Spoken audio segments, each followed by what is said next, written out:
Does everything look okay?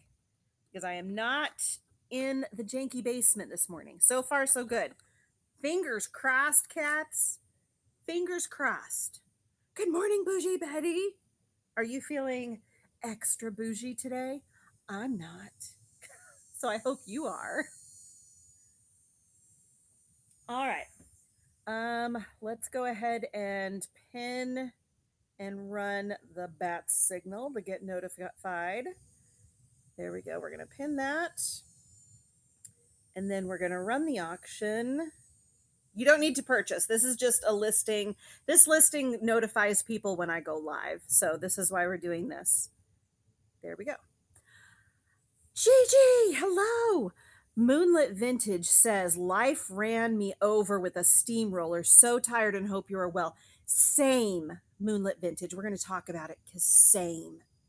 And after life hit me with a steamroller, it tap danced on my broken booty.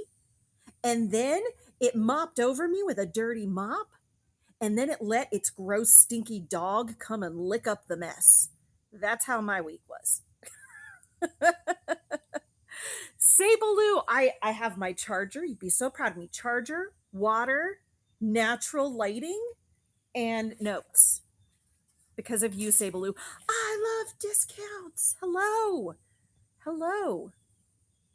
So yeah, Moonlit Vintage, feeling you today. Feeling you today and all this last week.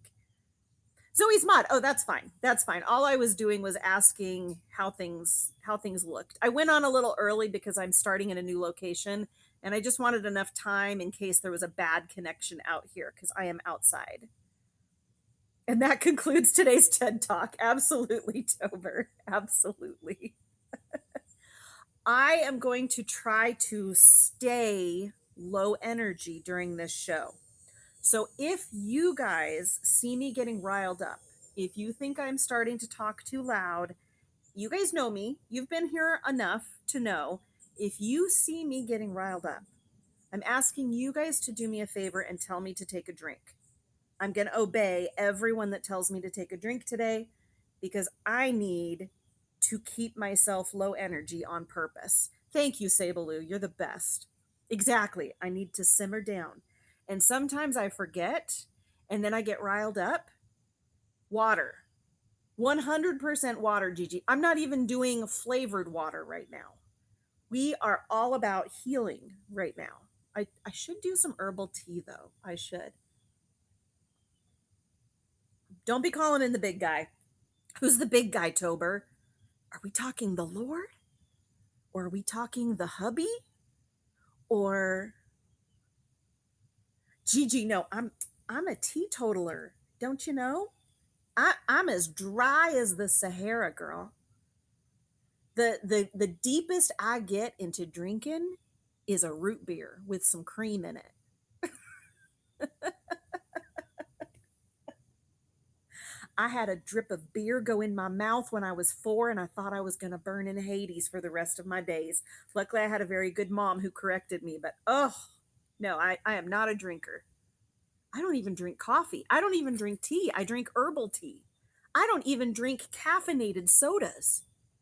That's how dry I am. Oh, thank you, Bougie Betty. I did put on eyebrows and lips. Nothing else. Sabaloo, I heard. Zoe's mod messaged me and gave me the deets.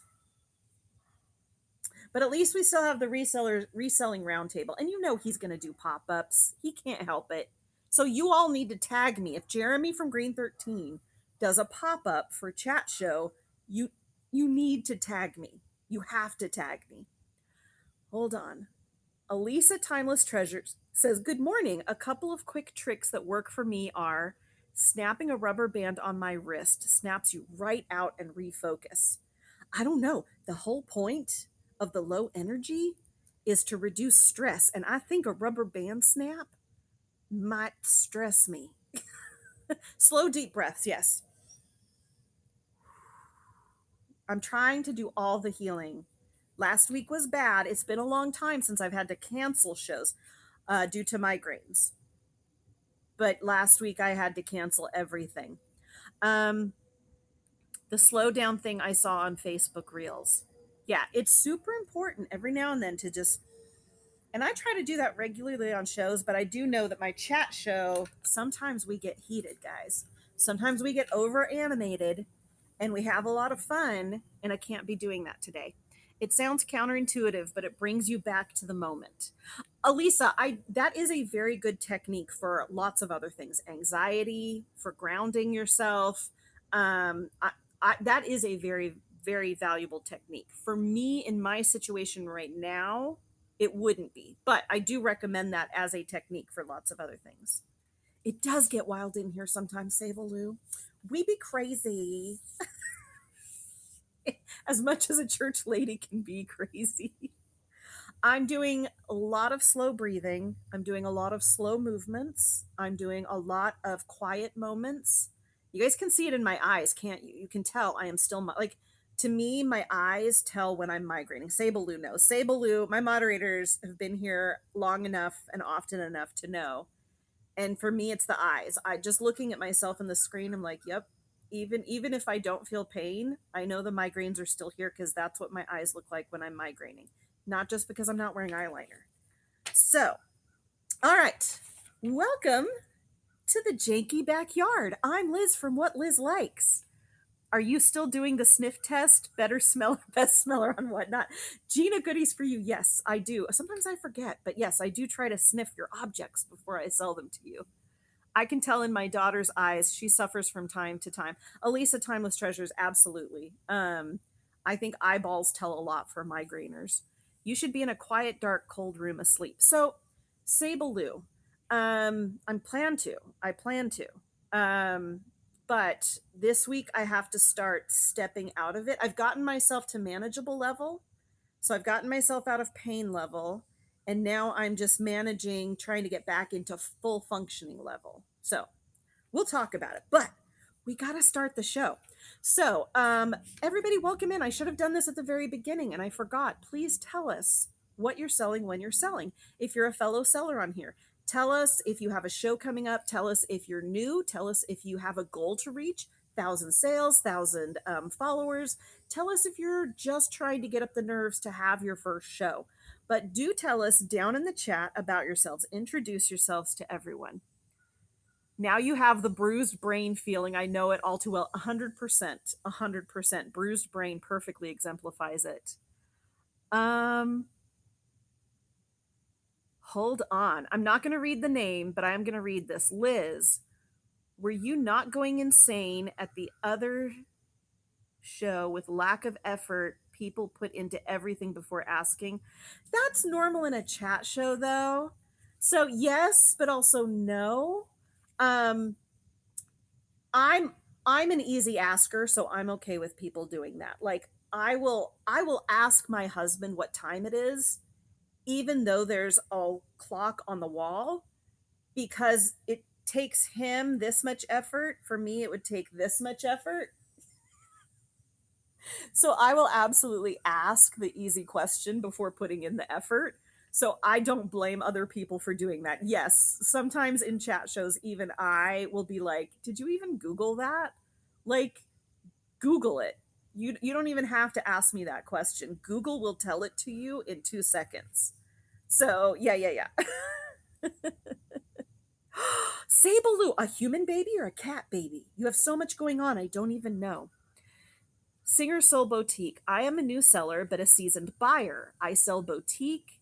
I don't even know what Zanana is. And pre-loved bangers. I'm guessing that's clothing. Trying to get to 1K. That's exciting.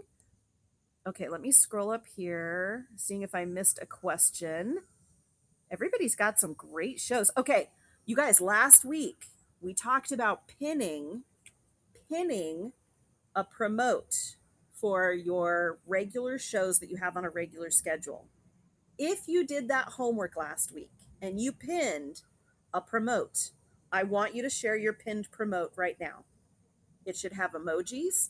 It should have a date, a time zone, and a grabber. There we go. There's all of our pinned promotes.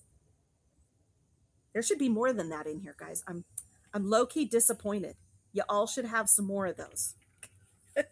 Auntie to you, did you fail the homework assignment? Sable Lou. Sable Lou.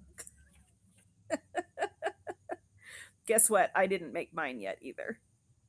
I had one. I had a really good one, and then I removed it when I took my 9-month break and I forgot to put it back up. Do it right now. Do it right now. Write it in the chat. Do not post it. I'm going to tell you. Right now, I want you to think of a show that you do every week or every month. You only do this if you have a standard regular show. So if I'm on every Monday at 9 a.m. doing a chat show, come hell or high water, right? That's why I'm here today with my migraine eyes. If you have a show that you do on the regular and you show up for it 90% of the time, make the perfect promote in the chat right here. You need emojis.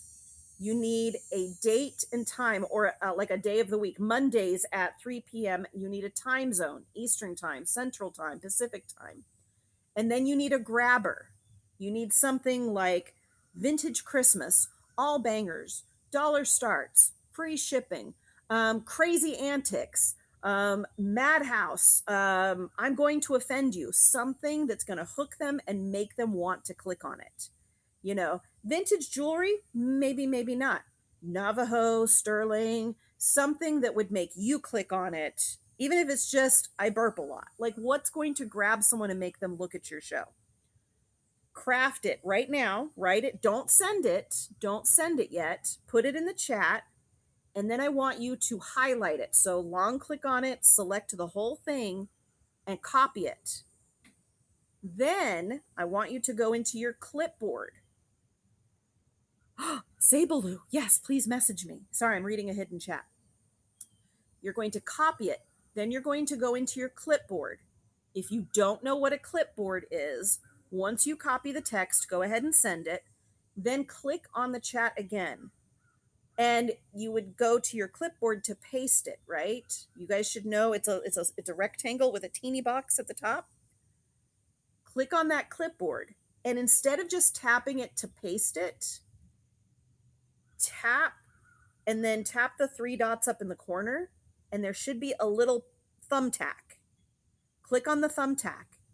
That's going to save that copy on your clipboard so that 2 days from now, you're in somebody's chat show and they say, I want to invite you guys all to promote right now. Instead of having to tap out everything while everybody else is tapping out their message, you go to your clipboard, you scroll all the way down, you find your pinned one and you tap it and you post it. And you get the most screen time because you had it saved and ready to go while everybody else is tapping theirs out. Does that make sense? If anybody did that, if you just followed all those rules, do it now. Please, everybody who's done this, do another example.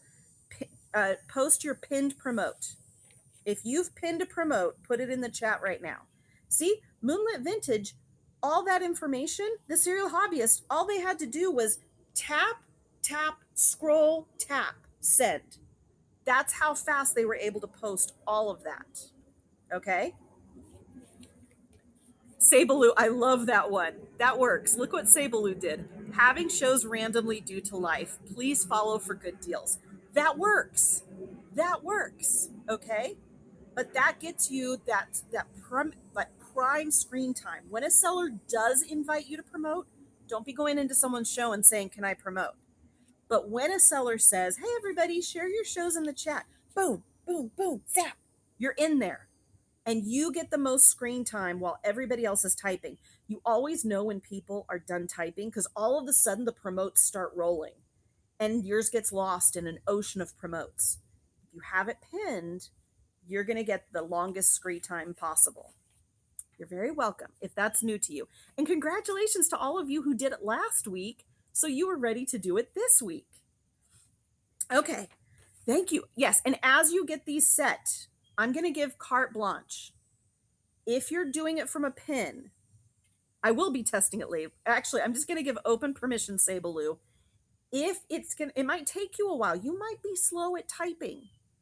Once you get this figured out, I'm giving carte blanche permission in this show only in this show only, so nobody get mad at someone who comes in and does this.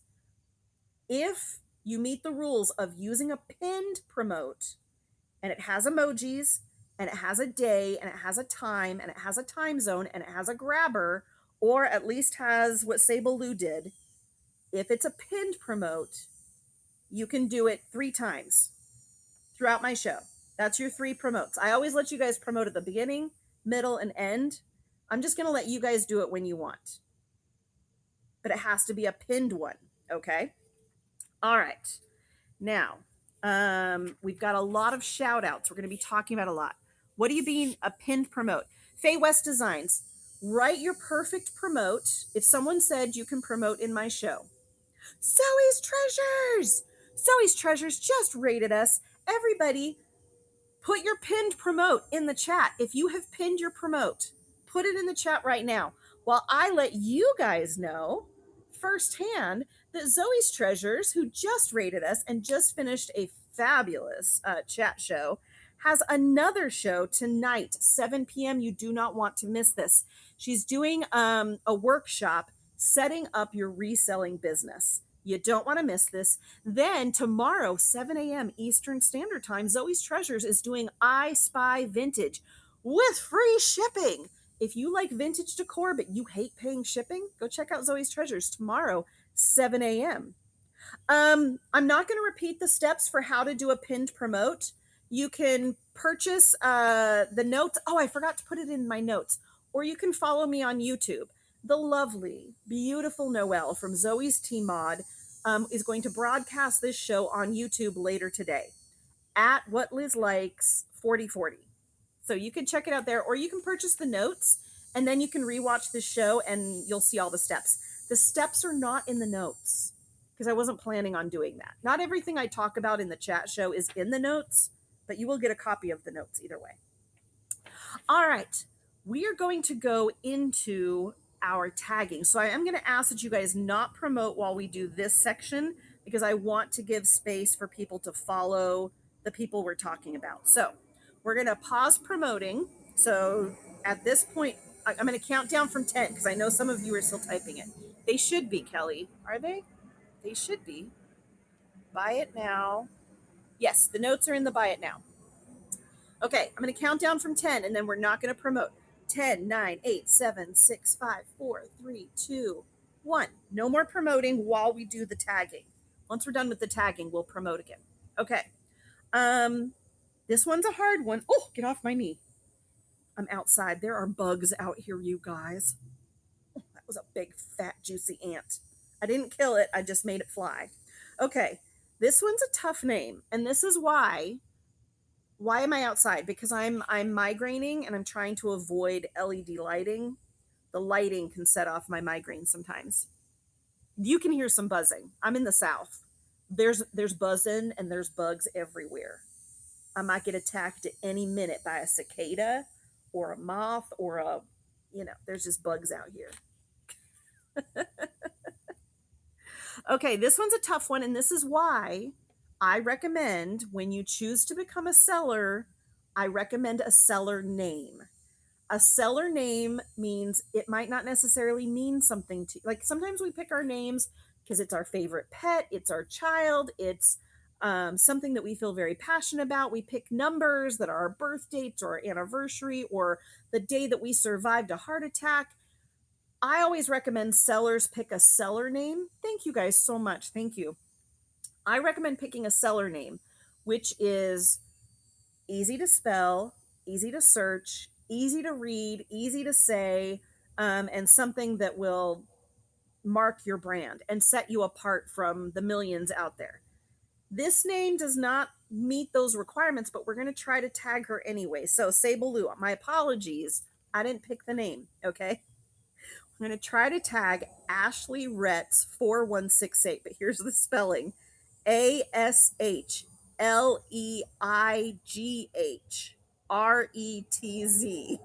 4168. If we can't tag her, we're going to try our best. But Ashley Retz 4168.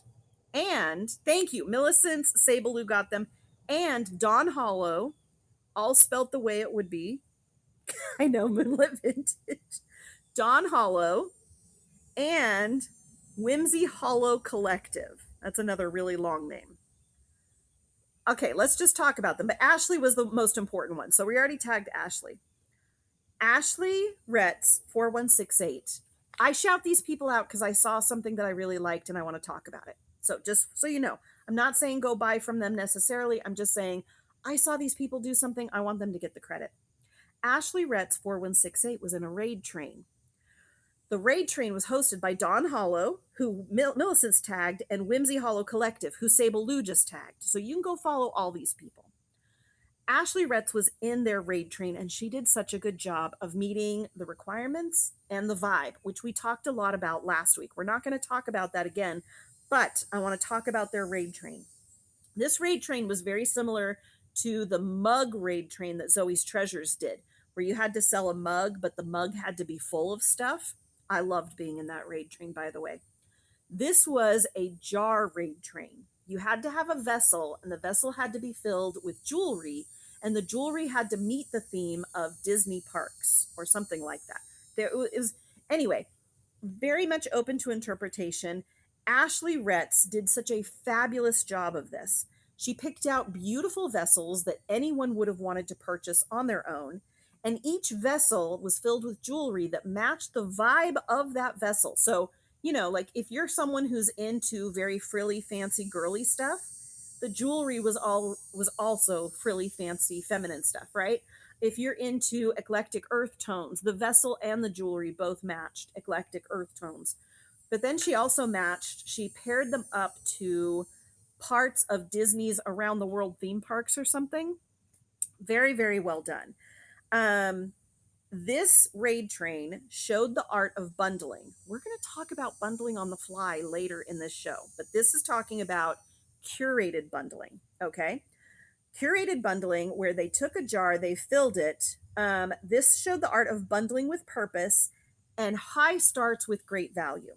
We often talk about low starts, dollar starts, right? Dollar starts, $3 starts, $5 starts.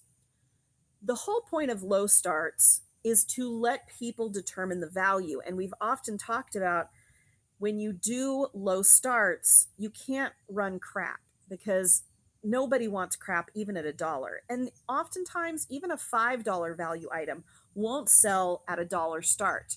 There has to be some value input into that object for those low starts to make sense. The sun's coming out, so I'm going to start shimmering, guys. That's the sun, not me. I'm not being translated to heaven just yet.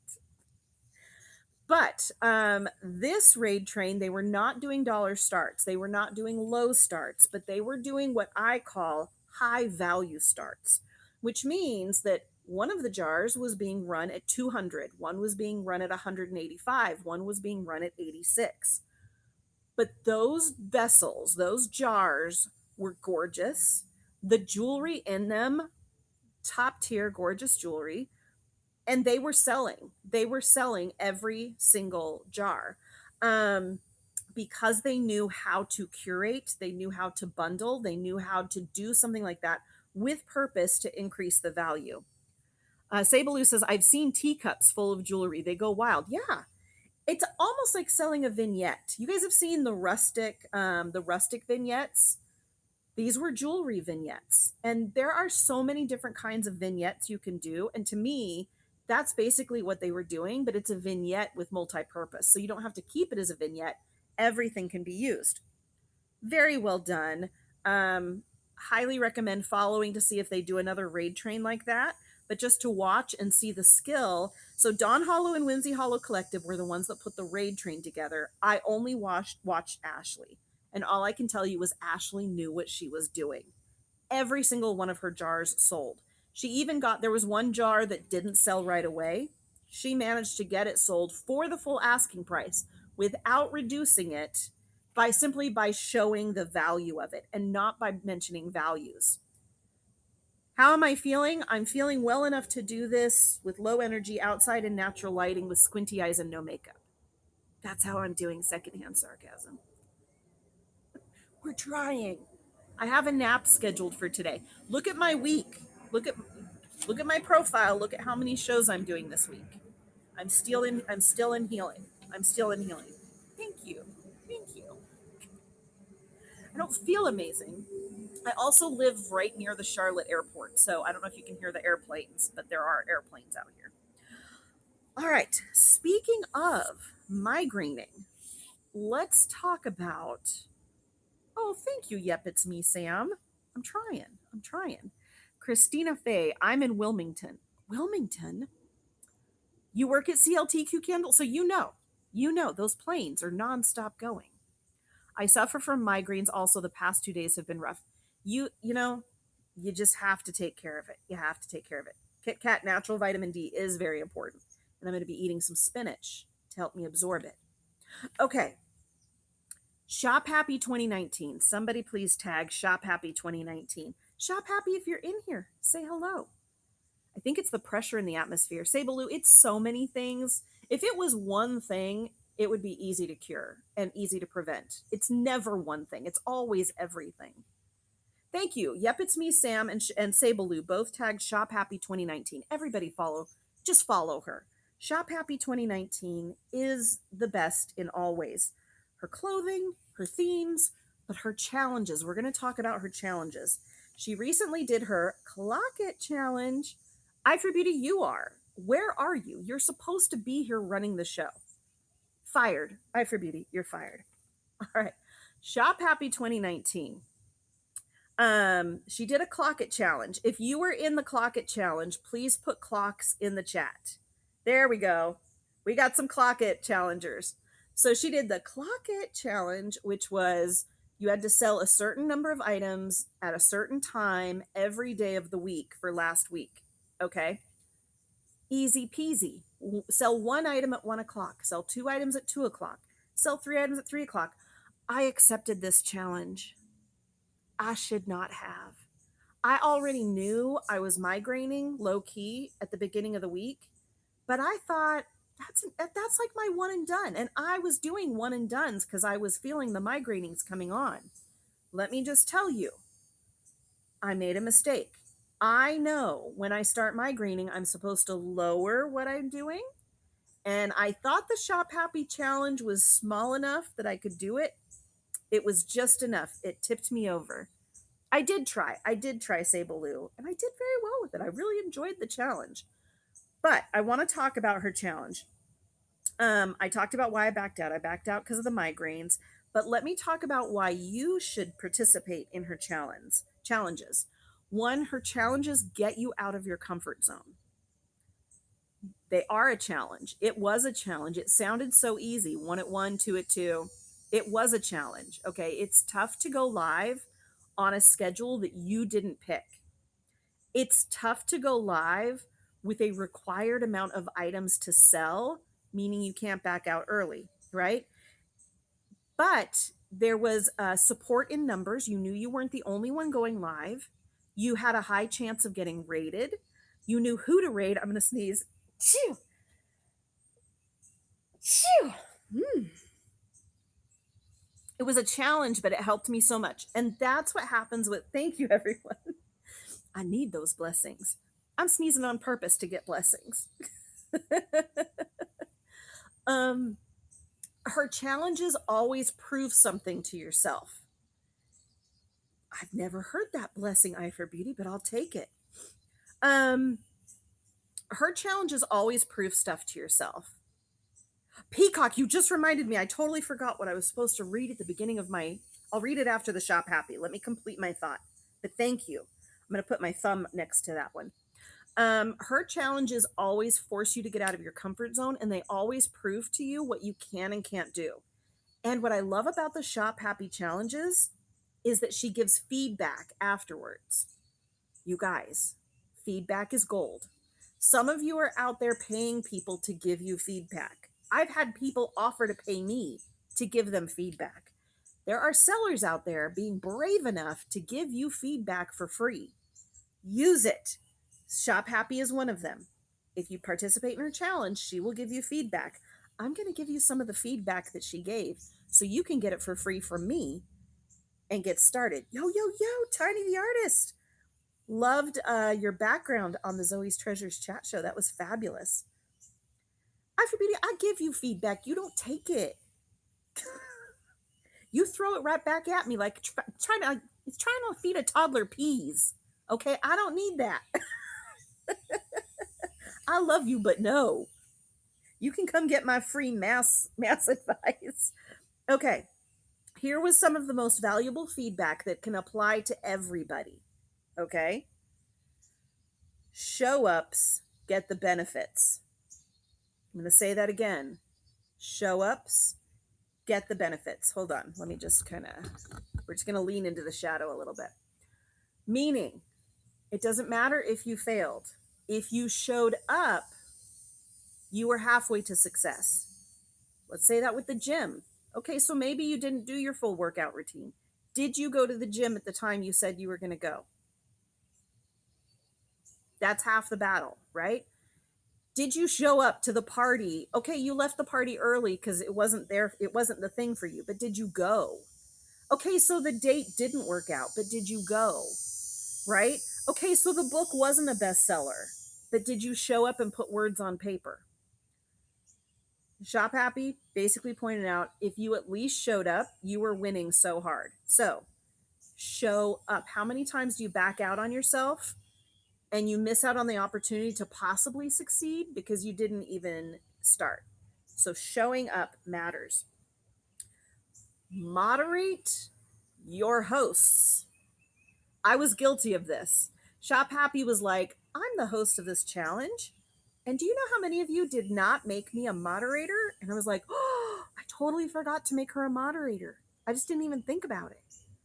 When you don't moderate your hosts in a raid train or a challenge, if you don't moderate your moderators, like Sabaloo, if I didn't give Sabaloo the powers that she has to moderate in this show, it would hurt me as a seller because I'm missing out on somebody having the tools they need to help me. Same thing when you're in a challenge. When you're in a challenge or a raid train, you're trying to juggle so many things. It's going to be easy for you to forget things like who the host is, who am I supposed to shout out, what am I supposed to be advertising, what am I supposed to be saying during a raid train. Moderators can do that for you, right? They can help you. They can't do that if you don't moderate them. And you really, if their name is on it, they should be given those powers. If you don't trust them to moderate for you, then what are you doing in their challenge or their raid train? So be very, very careful. I know, Rhonda, me too. I was so ashamed of myself when she said it. I didn't even realize I hadn't done it until she said it in her feedback show. And I was like, oh, I failed. I failed. So I'm going to tell you guys now so you don't have to have that failure feeling that I had. Moderate your hosts, whether it's a raid train, a challenge, or if they're just your moderators, moderate them. Attitude matters. This was her other feedback. Attitude matters. When you start a show feeling like a failure, thinking it's not going to work, feeling down because you don't have that many people in the room, feeling like your prices are wrong because nobody's buying, when that attitude changes, your buyers and your viewers change. You can change it for the negative, and you can also change it for the positive. You can turn a show around just by changing your attitude. I try to get my kids to understand this all the time. You might feel like that's faking it. Listen, thank you so much, Wildflowers, for purchasing notes so you can reread some of this. A lot of this is not in the notes. A lot of this is on the fly. The notes are the bullet points. Masking, I know, listen, masking has gotten a bad rap. We've talked about this in shows past. With the awareness of neurodivergency, which is a good thing, awareness, there's been a negative connotation put to masking, that it's a bad thing if you have to mask. It's only a bad thing if you have to mask 100% of the time. Masking is a skill, okay? Faking it till you making it is a skill. And it's a skill that's very necessary to sales. You can disagree with me all you want, but having spent as many years as I have in sales, having to train people how to do sales, watching what makes or breaks a career because I was also in hiring and firing, masking is a very important skill. Now, let me put it into example for some of you guys. You're in a dollar start show. The seller chose to do dollar starts. Things are selling for just $1. The seller starts getting a bad attitude. What does that do to the starts? Sometimes it fixes them. Sometimes they go higher. Sometimes they go lower. Sometimes people leave, right? The attitude. Who here? I've asked this before, and I always get yeses. I'm not trying to sway it, but I know there's yeses because I know it happens to me. Who here hasn't bid on an item because you knew you weren't going to bid high enough and the seller already told you they were mad that things weren't going high enough? So you just chose not to bid at all. You could have been $1 or $2, but now you're zero. Now you're zero because you're like, I don't want to be part of their attitude. I don't want any part of that. Right? Yep. We're seeing it in the chat. I've had to catch myself in shows because I often do dollar starts, right? I've had to catch myself in shows being like, oh my gosh, that sold for $1. And then I have to catch myself because I'm like, oh, it came out of my mouth. I said, oh my gosh, it sold for $1. That's one key that a seller is not happy with what's going on. So then I have to switch it and I have to go into my brain and find the scripts. Liz's pimp cup. I know it's solid glass. I don't even know what to do with it. I know nothing about this. It's sitting outside because I don't even know what to do with it. Anyway, what was I saying? Oh, so I have scripts to get me back into my mask because the mask starts to slip. And you know the Phantom of the Opera is all sexy and hot with that mask on. It's when it slips and you start seeing the veining and the scarring. So it's like, let me just adjust my mask here. And I go back into my scripts. And I'm like, that was an amazing deal. You guys, I just want to shout out Grandma Kate for knowing something amazing and bidding and getting the deal when everybody else was paying attention to something else. Let's go to the next item and get another deal going. Turn it into something exciting and positive. And there's a million ways you can do that. That's not the only way to do that, right? Fill it with your favorite drink. That would be a workout. This thing is so heavy. Like, I swear this is like 5 pounds just by itself. Okay. I don't know where we're going with that. I might squirrel a lot. I'm going to stick to my notes a lot. I might miss a lot in the chat. Subconsciously, I do that a lot. The not bidding. Yeah. It's amazing what emotions will do to your swiper finger. Run the pimp cup. Is it Indiana Glass? Sunshine Outpost. Thank you for telling me. I'm not running it because I don't want to ship it. I don't want to ship it. Not right now, not while I'm migraining. But it will be in a future show. It will. It will be in a future show. I'm sorry, Sunshine. I just can't today. All right. Where were we? Green 13. Somebody tag Green 13. We're going to talk juicy gossip, and I don't even care if Jeremy would rather I keep his name out of my mouth. I'm going to gossip. Green 13. Sabaloo just tagged Green 13 below. If you're not following Green 13, you should. They are amazing. You can learn a lot from them. Was anybody in their Friday show? Was anybody watching on their Friday show when the lady had some issues with her swiping? I don't even know if it was a lady. It could have been a dude. He is live right now. And so you guys were there. And the person was like, I didn't mean to swipe. And then Jeremy, as a seller, educated his buyers on how he runs his shows because this person did not read the show notes. They did not read the show notes. They weren't behaving as you should behave in an auction. Jeremy, in Jeremy's fashion, did some education like, hey, this is how we do things. Oh, you missed it, Sabaloo.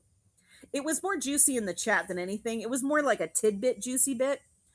But then, so Jeremy turns it around and he talks to us like he always does. He's like, hey, this is how this works here, just FYI. This person, did he turn the camera? Maybe he didn't turn the camera. I don't remember. This person in the chat, who shall not be named, is that the one where the guy wanted an apology? This is the one where the person said in the chat, I didn't come here for a lecture that was not meant for me. I'm out. And us gossip watchers were like, ooh. And then guess what the rest of the chat said? Bye, Felicia. Like, thank you for removing another bid for competition. Let me open the door for you, please.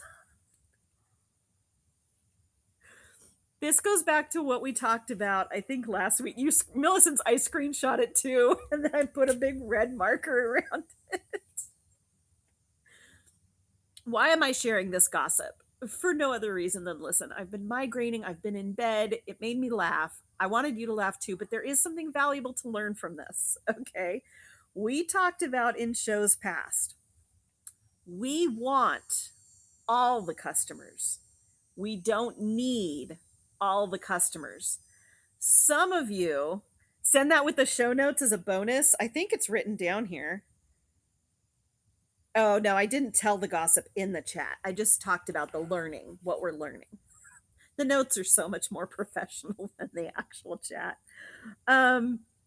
You want all customers. You don't need all customers. Some of us stress over and worry about and try to make that mad customer happy. You don't need that customer. He had one yesterday that had people going to really Sable. If you took screenshots from yesterday, send them to me. Millicent says, I do the same. It's my own personal internet. To search my photos with red circles, don't get yourself on my list of rude. Millicent, you know if you got red circled because I talk about you in my chat. This is how I make my notes, is I go through my screenshots and look for my red circles. Okay. You want all customers. You don't need all customers. This customer was very much like, well, if this is how you're going to talk to me, then I'm out. That's a customer you don't want, because Jeremy didn't do anything rude. Jeremy didn't do anything different than any other show he's done. That's how he runs. I have a new goal now, red circle Liz notes. Zoe's treasures. You should see my photos. What's the username? Green13. Green13. So Jeremy from Green13 didn't do anything different than he always does.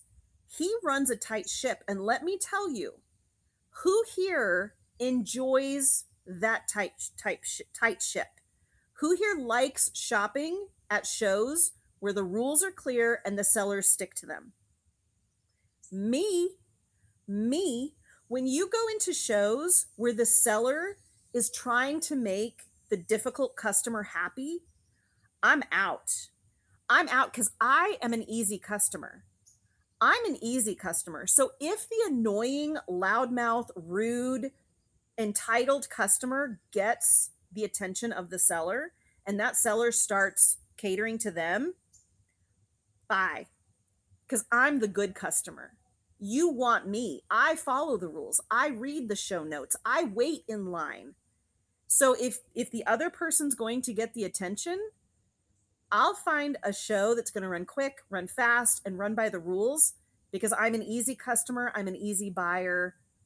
That's how it is. He has always been a regular since Pick This House. Oh, talking about Green13. Yeah, Green13's been around for a long time. And people, I'm easy like Sunday morning, Van Wert Vintage. You know it. But yes, there are, and listen, some of these customers, let's just remind ourselves, a lot of the difficult customers don't mean to be difficult. They're not trying to be difficult. I have loved ones in my life who are difficult customers, and they try their very best not to be. It's just how they function. They want everything to be fair. They want to know all the details before they make any purchase. They want to make sure they can return anything and everything, because they're trying to, their life is very, very ordered, right? That does not make a good customer. And those are also the people that often get blocked, get removed. Walmart has a blacklist for customers like that. Like, I'm sorry, even if every return is mandatory, like set. I used to work the customer service desk at Walmart, and I would get buyers that would come in and they would be returning like their 27th item for the month. Even if it's all above board, even if there's no shadow of a doubt of stealing, even if they have their paper receipt every single time, at some point the store is like, I'm sorry, but we are not the store for you. We cannot match your needs and still make a profit. It's just too high of a cost to have you as a customer. Um, Elisa Timeless Treasure says, I prefer a show that moves on the fast side. I'll come to a chat show like yours for info and conversation. Thank you. Same. Can they report you to Whatnot and you get in trouble? If you remove them from a show or block them, they can report you, but Whatnot's going to look at it, and unless you were like abusing them through your blocking, no. You can block whoever you want to block.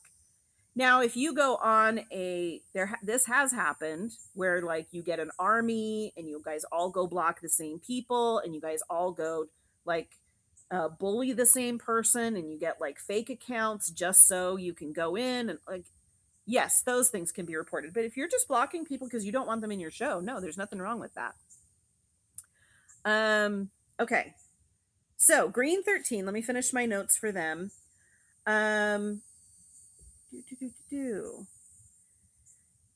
They got offended by the correction that Green 13 gave them. Instead of just listening and being like, oh, okay, sorry, I can follow those rules, they got offended. And Green 13 was not trying to offend them. Green 13 was just letting them know, hey, if you're going to buy here, you need to buy careful. We do not do cancellations.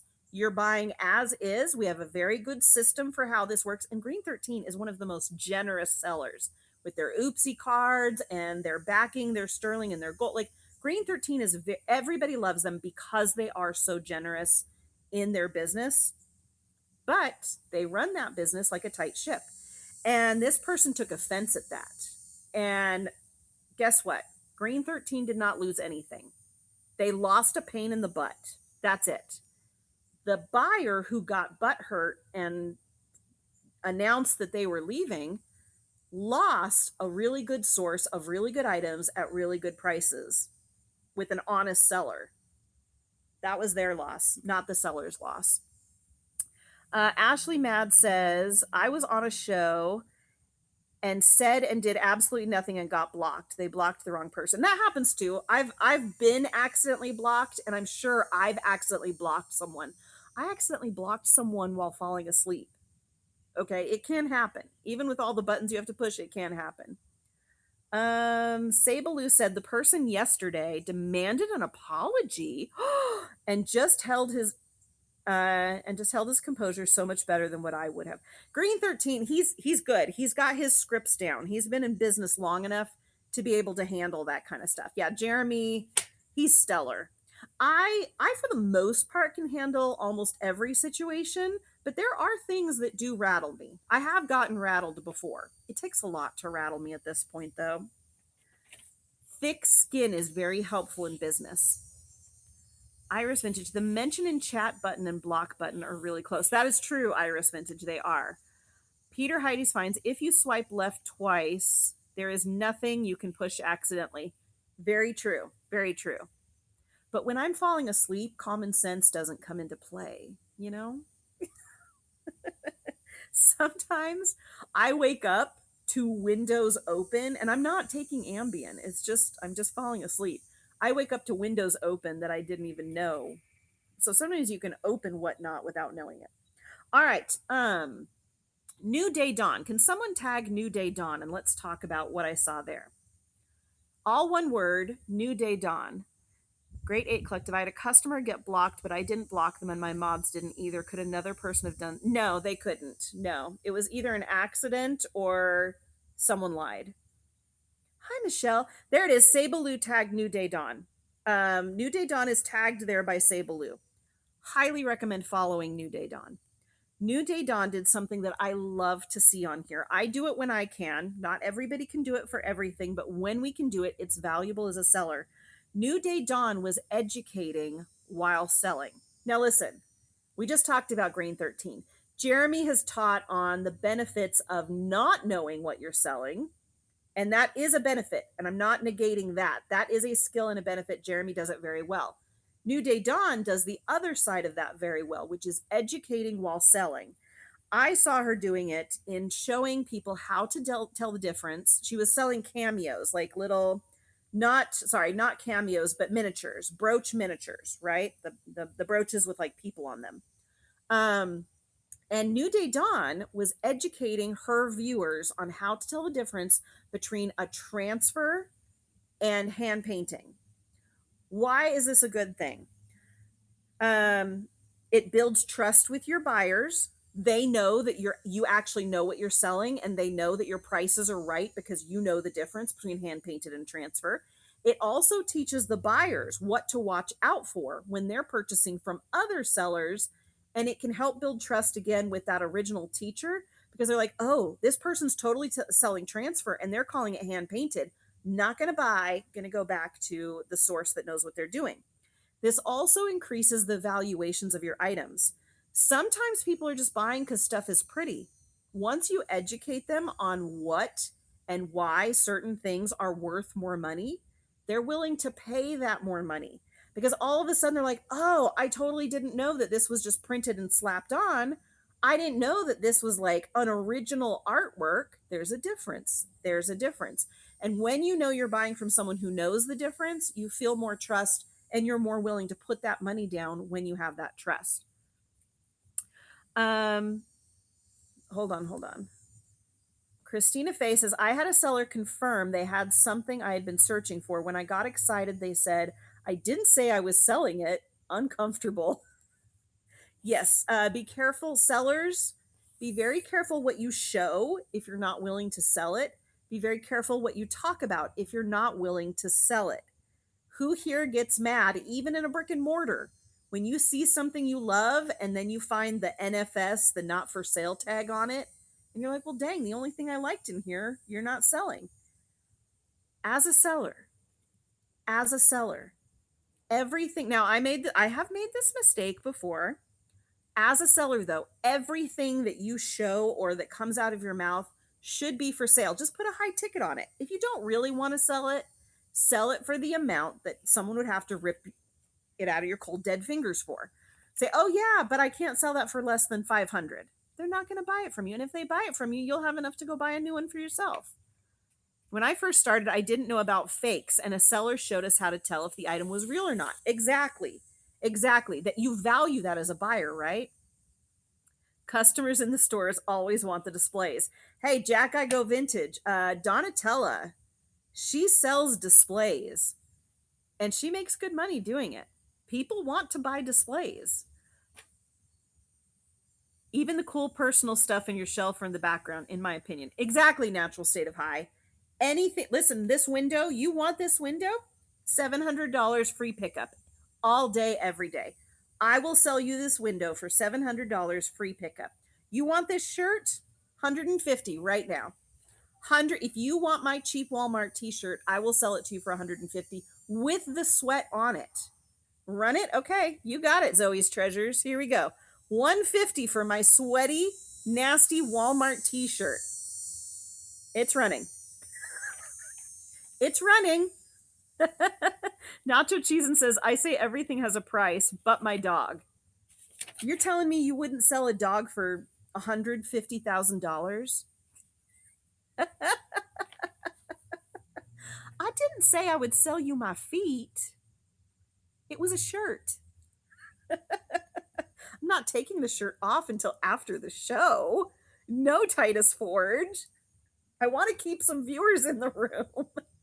Would you sell a kid? Every day, all day long. Every day, all day long. But you have to understand, I have to get the labor costs. I work my kids. So, yeah, you can get one of my kids for $2 million. Do you know the plastic surgery I could get for the $2 million? I could repair all the damage they've done to me. I could get therapy. I could take a vacation. Yes, you can have my kid for $2 million. Iris Vintage says, early in my whatnot, I watched a vintage seller sell the shirt off her back in a show. Was that you? That was not me, Iris Vintage, but I have told other sellers to do it, and I've seen them make good money doing it. Absolutely. The Hodgepodge Place, Shy from Living Bliss Vintage. Yes, I've seen sellers do it. Not a bad strategy. All right, let me unpin this real quick. Pin, pin, pin. There we go.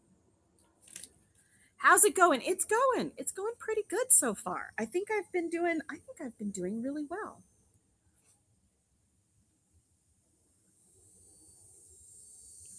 Peter and Heidi's finds. You can't even sell your wife for $1? Dang, what kind of wife do you have? Just kidding. I'm just kidding.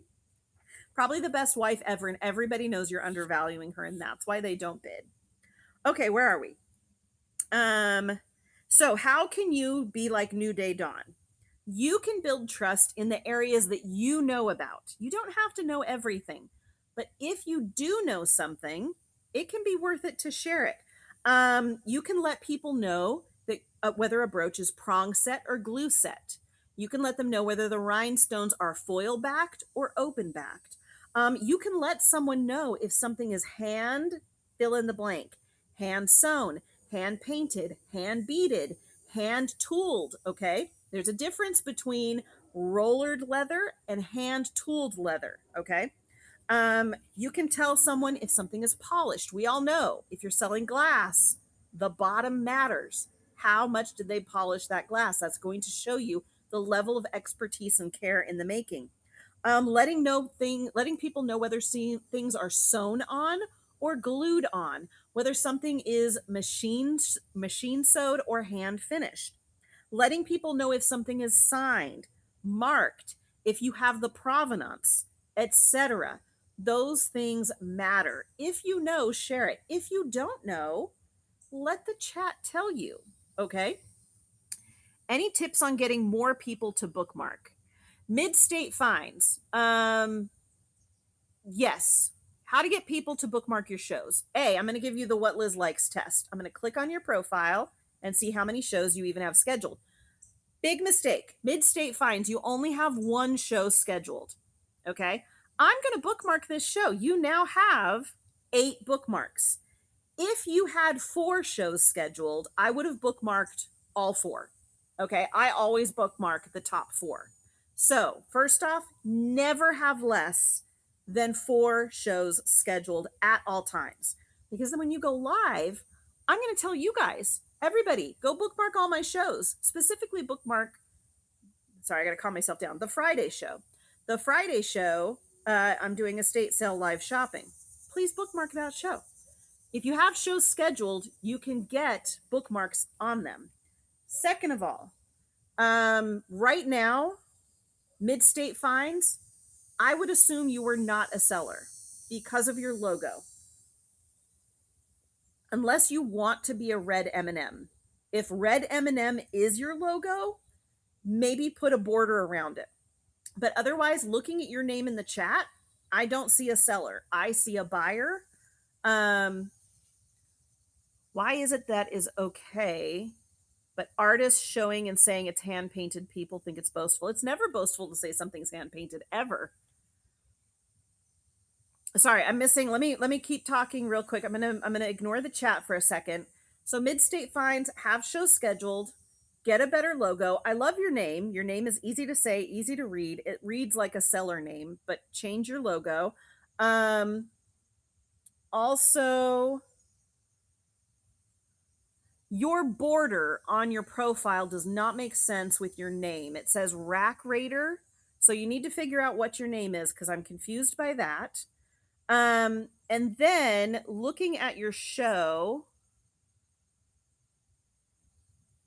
your show first off is very AI. So that's in a field of clothing or whatever you're selling, that's going to disappear. I'm not going to notice it. I don't see reduced shipping. That may or may not make me go in. $10 starts is going to, at the start, $10 starts is going to make a lot of people not go into your show. If you're doing $10 starts, you don't need to advertise it. That's going to be obvious when people come into your show. So you don't want to add detractors.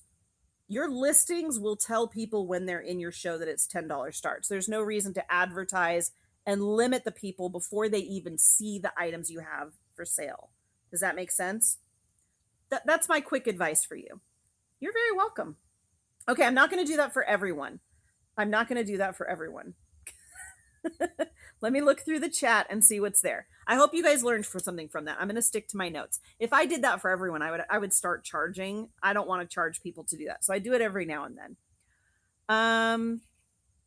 I watch Hodge sell a scrappy drawing of her house in the middle of telling a story about something with her neighbor. Serial Hobbyist, I missed that. Okay, let me scroll down, see what I missed.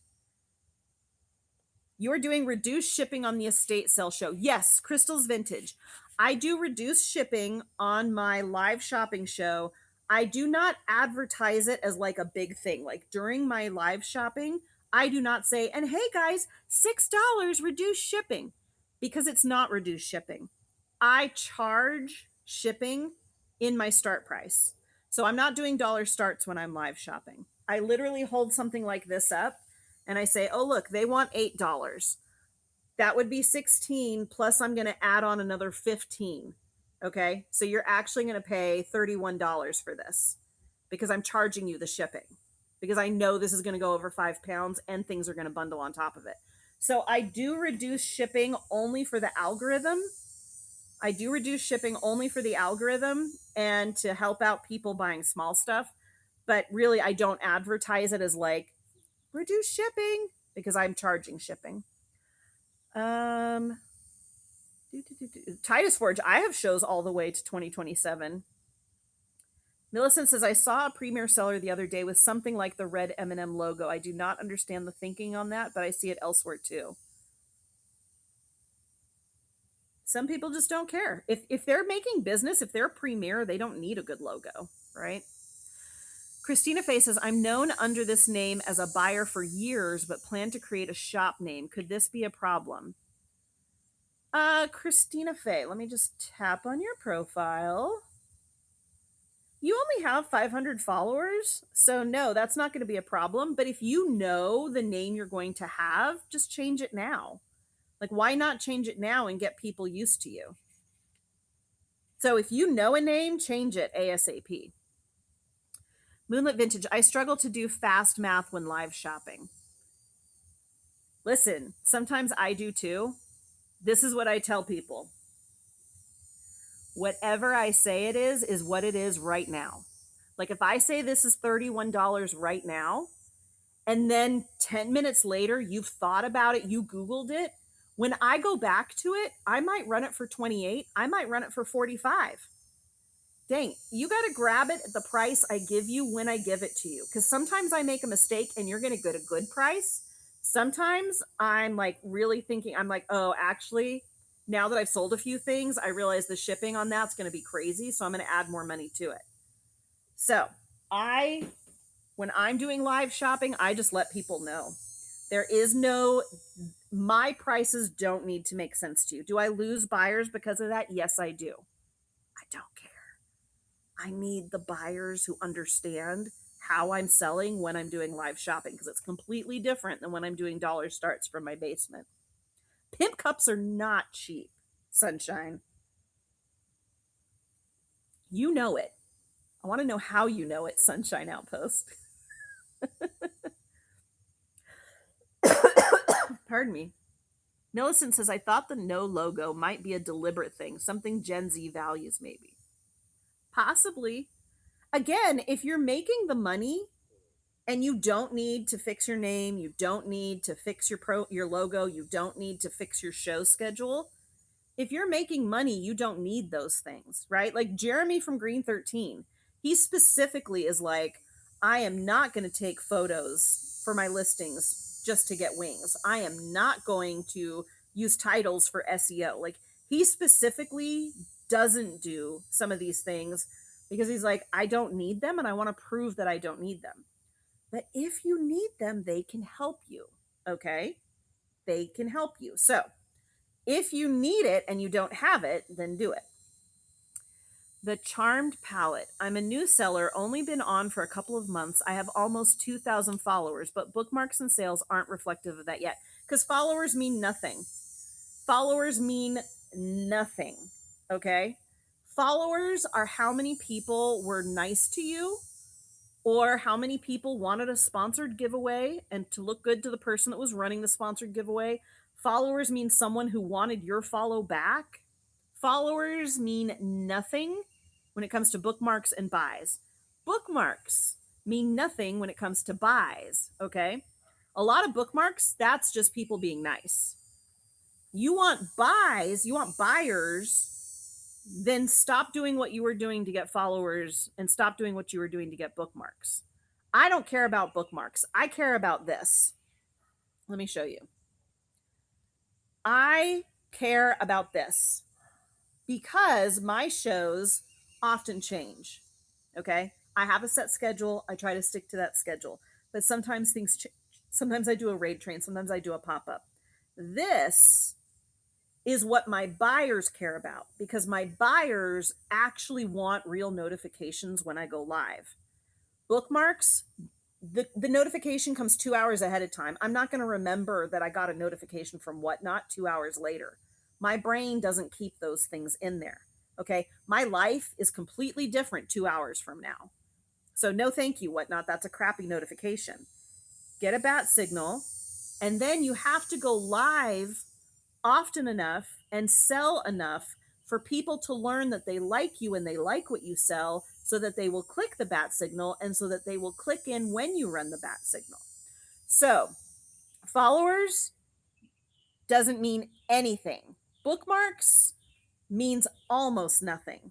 Bat signals mean a lot, but really the only thing that matters is buyers.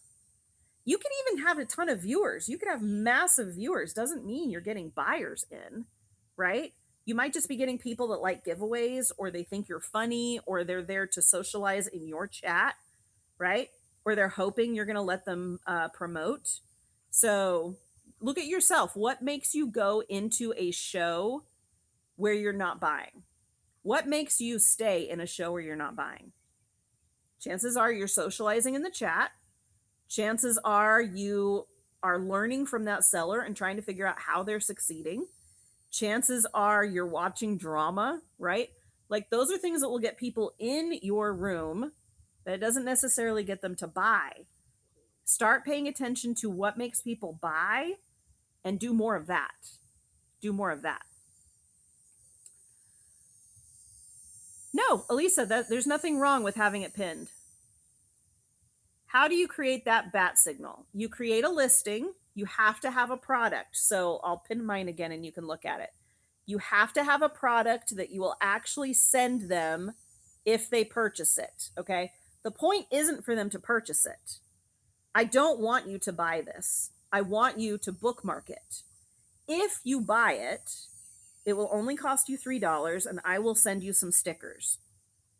It will come from the supply of the million stickers that I get from other people that I don't do anything with. They're not even good stickers, so don't buy it, but bookmark it. And so during every show that I do, I start with this and I let people know, hey, if you like what if you want to be notified when I go live, make sure you bookmark this. At the end of every show, or at least somewhere during my show, I try to pin it again. And I say, hey, if you're liking what you're seeing here, make sure you don't purchase this, but bookmark this. This is what I pin every time I go live, so you'll get a notification. That's what I do. That's what a lot of sellers are doing. Unfortunately, we have to do it because the notifications from Whatnot do not work as well as they should. This one is the one that works the best. Whatnot, never take this one away. If you take this one away, you're hurting your own business. This is the notification that works. So I don't care about bookmarks. I don't care about followers. I care about how many items did I run during my show, how many of them actually sold, and then how much did they sell for. If those numbers are low, I try to fix it. If those numbers are good, I try to repeat it.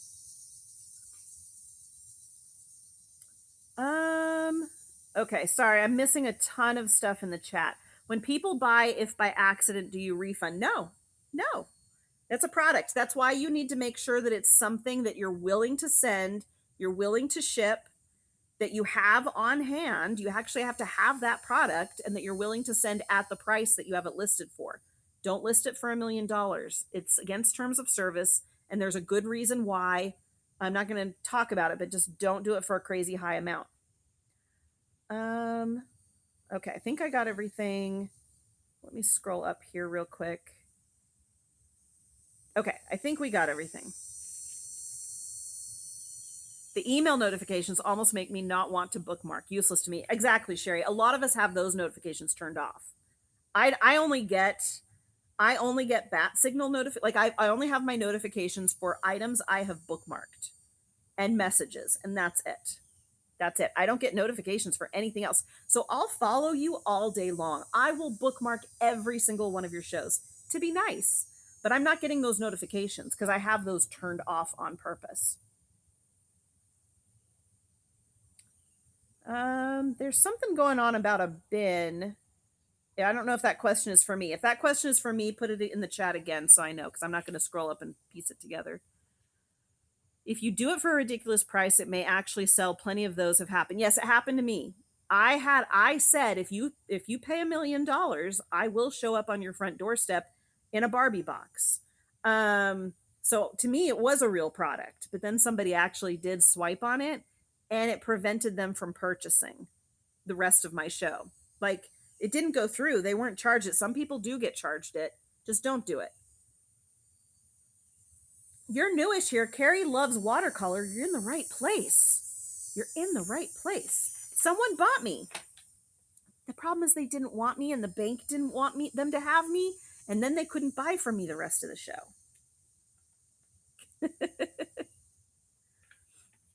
Mine was $999,999, Tweetco. It didn't clear, but yeah, 10,000 might clear if you got good credit. Be careful, people. Be careful what you're swiping on, too. Okay, where were we? We talked about that. Oh, let's talk about Swamp Chic Boutique. Swamp, if you're in here, say hi. But otherwise, could somebody please tag Swamp Chic Boutique? Yes, I was a life-size Liz Barbie. It was very like Elle.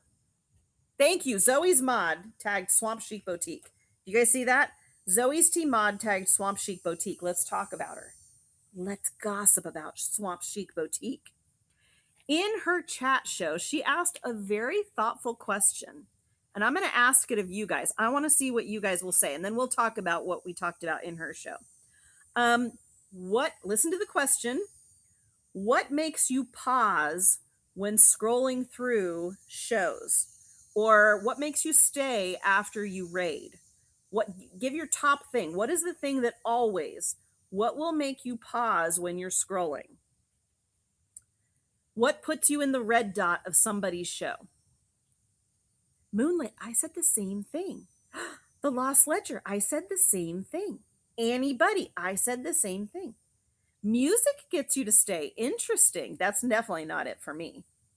Items, okay, again, product, a friendly face, personality. But notice a lot of people said product. Zoe's Treasures, product is going to play into good pace. A lot of items in the background to look through. Again, product. Seeing things of interest. Again, product. You guys, let me just remind you of something that a lot of sellers often forget. You're here to sell stuff. People are here to buy stuff. Is this a social selling platform? Yes, it is. It is very social. So social stuff does play into it. But product is the main function of this app. Do I have product here? No, I don't. This is not a selling show. So I'm not as, I don't care about that. Do I have product in my shop though? Yes, I do. Product matters. So here's what we talked about. So mine was product. And I said in her show, I said, it's surprising how many people don't have products showing. Let me show you something. Okay. Let's say these are 2 items that I'm currently selling. This thing is so freaking heavy. I like pick it up. Oh, okay. Let's say these are 2 of the items I'm going to be selling. You can have the products behind you through the whole show. So while I'm running stuff, you can see things. This is why a lot of sellers have product behind them. I've worked very hard. Millicent, I'm going to put this next to the tape. If you know, you know. This is going next to the tape. Things I won't sell. Okay, sorry. I gotta take a drink. All right. You will notice a lot of sellers have product. No, brown-eyed girl. That's why this is going next to the tape. Things I tell you not to do that I do myself. Never show stuff you're not going to sell. A lot of good sellers have product behind them. Or if their face isn't in the screen, they are showing their product. And there's a lot in the chat. Who here watches sellers that have multiple products in the screen at all times? If you like to watch shows like that, say me. I do. I like playing I Spy. I get bored very easily. Okay. So that's why a lot of sellers have product behind them or a screen full of product. Now, let's say you're not one of those sellers. Okay. Then you have to have product in screen at all times. Now, here's a big mistake that I see people making. This is how you should do it. Let me show you. All right, guys, next up we have this item. We're going to run this. All right, this is running right now for $5. Thank you, thank you. Okay, next up is going to be this item right here. This item is going to be running. See how?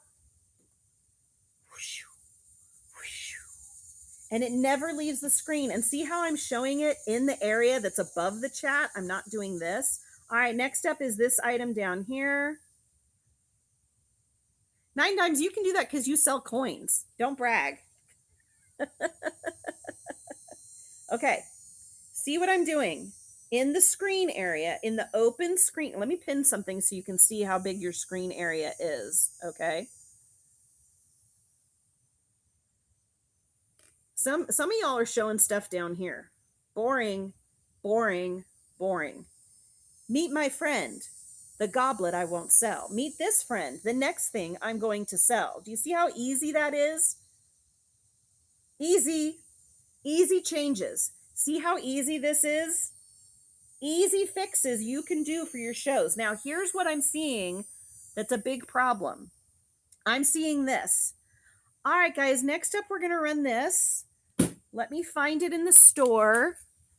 Okay, we're going to find it. All right, I've pinned it. Okay, now we're running it. All right, this is running right now, guys. We're running this goblet. This is an Indiana glass goblet, okay? I got this in Milwaukee. It's a great item, so go ahead and bid on it. Okay, well, that's going to stay with me. All right, next up, let me see. We're going to run this item right here. Okay. All right, this item is pinned and here it is. We're running it right now. So I hope you guys like this item. It's got a chip right here. But I really like it. Let me see. It's got a sticker on the bottom. Did you guys count how many mistakes I just made there?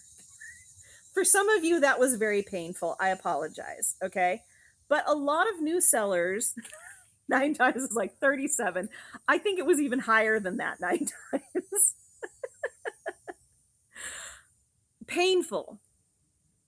New sellers, you guys are doing this without even knowing it. Some of you old sellers are doing this without even knowing it, and it's embarrassing. Okay.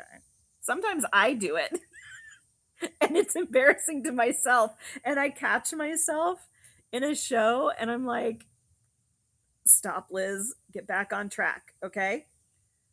Always product.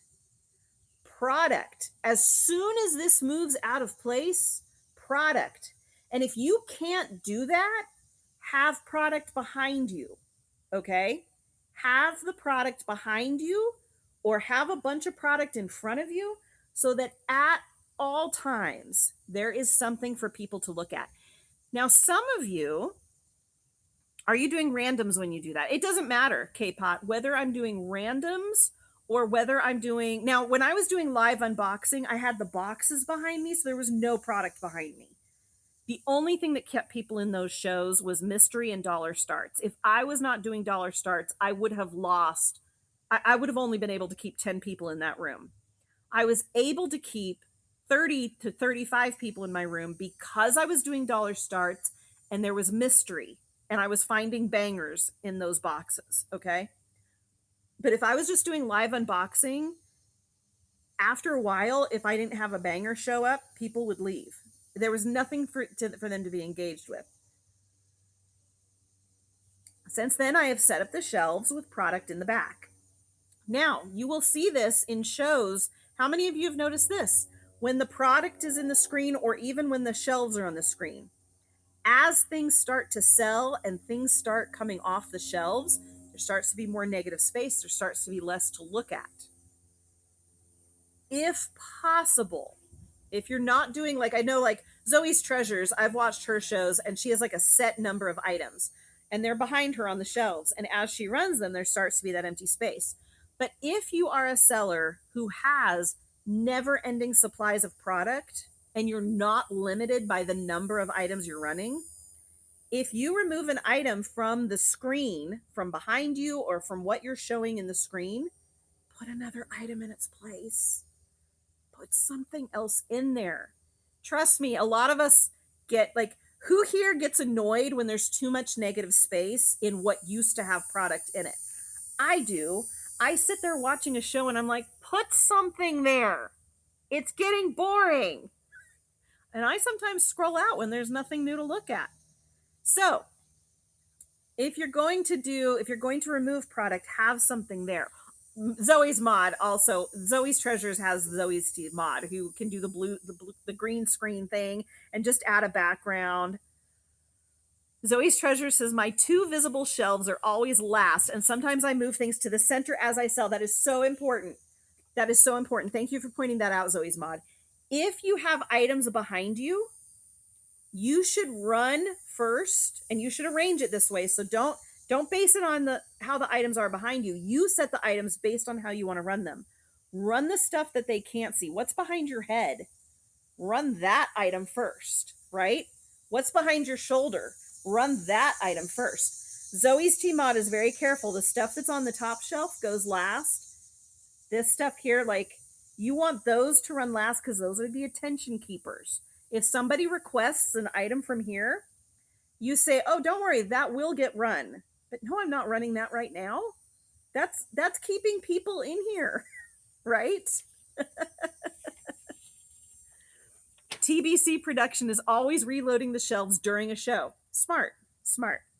So I wanted to shout out Swamp Chic Boutique because she brought that up in her chat show, and I thought it was very worth learning from. Swamp Chic Boutique also, we just talked about this earlier in the show, so we'll talk about it again. She also talked about through the screen communication. Okay, let me take a drink and then we'll talk about this.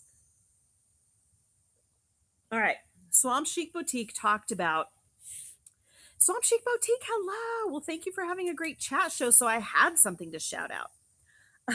She was talking about communicating through the screen.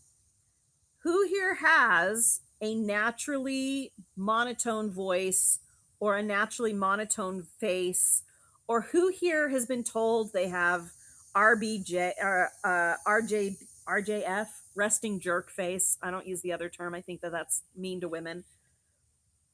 So if you naturally, now listen, that could become part of your shtick. People have become famous for running in a monotone. Like, if you've got a good monotone, milk it for all it's worth. All right, guys, next up. This. It's running.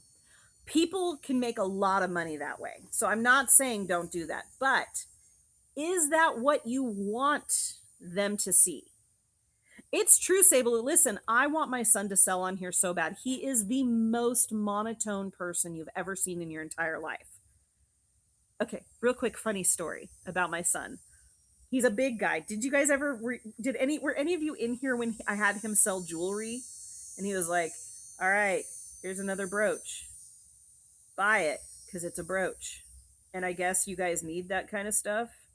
Like, monotone, so unenthused, so not there for it, and people were eating it up. So you actually can make that you can actually make that work for you. He's like, Mom, I don't have the personality to sell. I'm like, no, you have the best personality to sell, because it is freaking hilarious. So let me tell you a story about him. I was doing the laundry the other day, I don't fold his laundry and I don't wash his laundry, but every now and then his stuff sneaks into the household laundry. So I was going through the laundry and I pick up this shirt and it's obviously his from the size because I only have one kid at home now. I lift it up, but I look at it. This shirt says the most like something like the most wonderful people were born in July. He's not born in July. So I'm like, whose shirt is this? Why do we have this? So I go out to him and I was like, is this yours? He's like, yeah. This kid doesn't laugh, but he looked at me and goes, yeah. I'm like, why? It says July. You were born in, and I gave the month he's born. And he's like, yeah, because it's funny. Because when people say, so are you born in July? I go, no.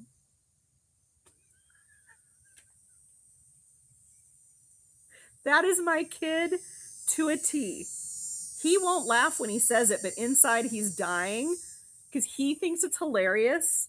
He thinks it is absolutely, it's only funny to him. He thinks it's so hilarious to be the monotone person and to throw people off and to not be a people pleaser. He's the reverse of me. He is everything I'm not. Oh, Jenny Sue, it's hilarious. It's hilarious. And he says he actually gets people asking. And I'm like, oh my goodness. I used to wear a shirt that said, beware, I'm a fast. I'm fast and I'm not. I loved it. I love that too, Iris. But yeah, that's my son. So he's monotone on purpose. And he every single photo he takes, I take 50 of every family photo because I need to try to grab him in the 1 second he thinks I'm not taking the photo. Because every photo he takes, he does this. That's his photo. So, but let's go back to Swamp Chic Boutique. Swamp Chic Boutique made the point of, are you getting through the screen what you want to get through the screen? So if you want to be monotone, if you want to be rude, it's a shtick. It works. There are people that make great sales being jerks on professionally. You can be a professional jerk, right? But are you getting through the screen what you want to get through the screen? Do you want people to think you're angry? Do you want people to think you're happy? Do you want people to think that you are happy that they bought the item? So you need to ask yourself, are you, and this is where good feedback comes in. Ask someone. GR car design, that's the easiest. I'm just a natural, right? If you just, if you're just like, this is who I am, take it or not, take it or leave it, that works. And that's the easiest way to do it. You're just a natural jerk. If it works for you, go with it, right? Lean hard into that. But get feedback from other people because here's where this is the only time it becomes a problem. Shop Happy, thank you for purchasing soap. Shop Happy, we talked about you earlier in your amazing challenge, and I'm so sorry I had to back out of it. We talked about why earlier. But it was an amazing challenge. Thank you for purchasing soap. Okay, hold on. What was I saying? I'm going to say this last thing, and then you guys are going to promote while I get water, but not yet because I'm not getting water yet. What were we talking about? Oh, so the only time it's a problem is if what you think you are emoting, you are not.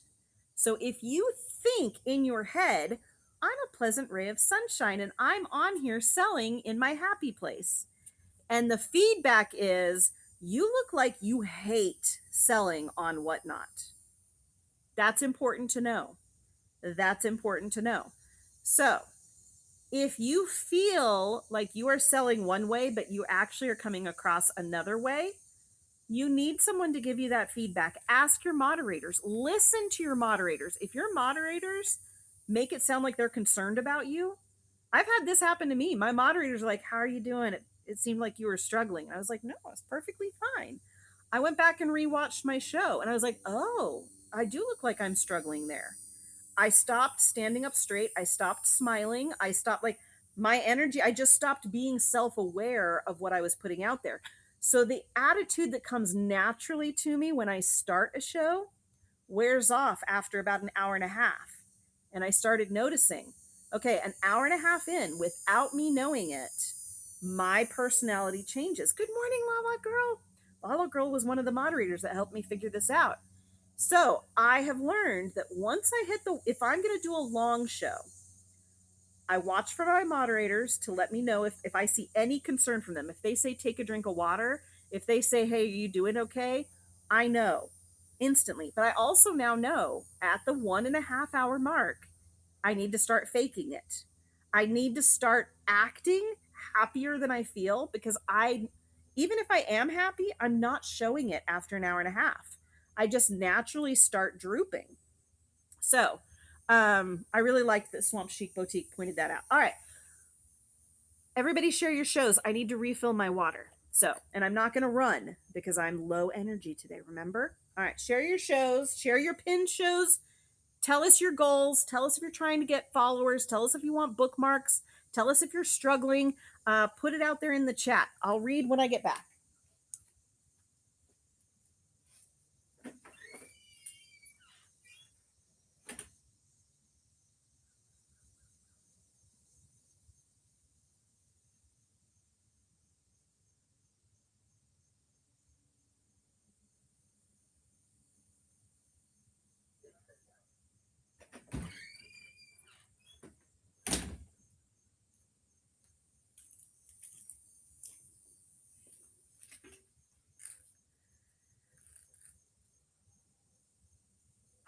Remember When Vintage is doing dollar starts on Wednesday and they're scared to death. All right, Remembered When Vintage, I'm going to talk to you. This is the pep talk. First off, make sure that you use dollar starts as a tag. Go into your shows, edit, go to tags, make sure you select $1 starts for tags. Make sure you put $1 start somewhere in your title. Put it at the end if you have to. Make sure you have $1 somewhere on your show photo. Okay? Make sure you post it to your social media. And then, before you have your show, look at yourself in the mirror and say, we're going to lose money and we're going to be happy about it. We're going to hate some people, but we're not going to think about it until after the show is over. Everybody that buys from us is our best friend, even if they never pay more than $1. You've got this. You've got this. Remember When Vintage, you might not take a loss. You might not take a loss. You might make more money than you've ever made before. You might have the best show you've ever had before. It's not going to feel like it when a $50 item runs for $1. You won't know it's a success until after the show is over. So during the show, you have to embrace loss. You have to love it. It has to be your best friend.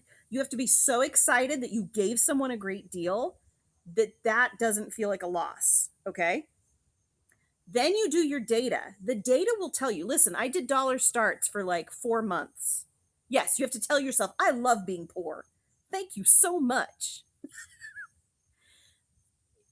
After every dollar start show that I did, I felt like everybody abused me, everybody took advantage of me, everybody hated me because they all bought my stuff for just one stupid dollar and I lost a ton of money. Then I did my data. I ran my data and I was like, you know what? Actually, I made a ton of money. I got a ton of new buyers. I'm going to get at least 6 or 7 new good reviews for my shipping. Okay. Iris Vintage, that's what I focused on. When I did my dollar starts, I focus on the space they've created. I focus on that. Like, thank you so much. You just created a square inch of free space that I could put new stuff in. But I'm just telling you, while you're live, you love it. You love it when stuff sells for $1.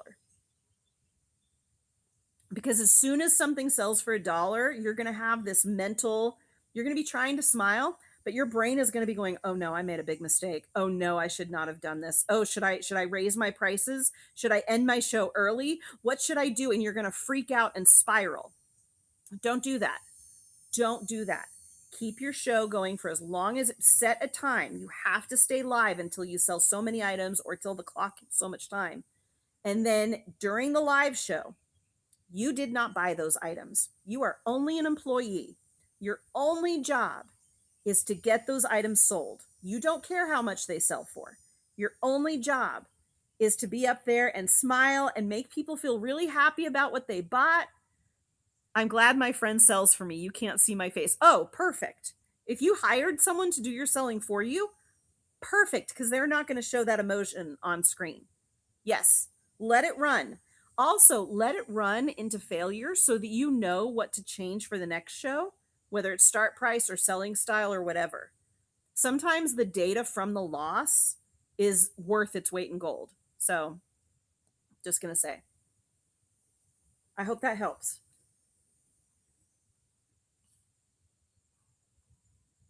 Millicent says, I almost tipped you the other day when I got something for $1, but then decided I need the extra few dollars to bid up on the next thing.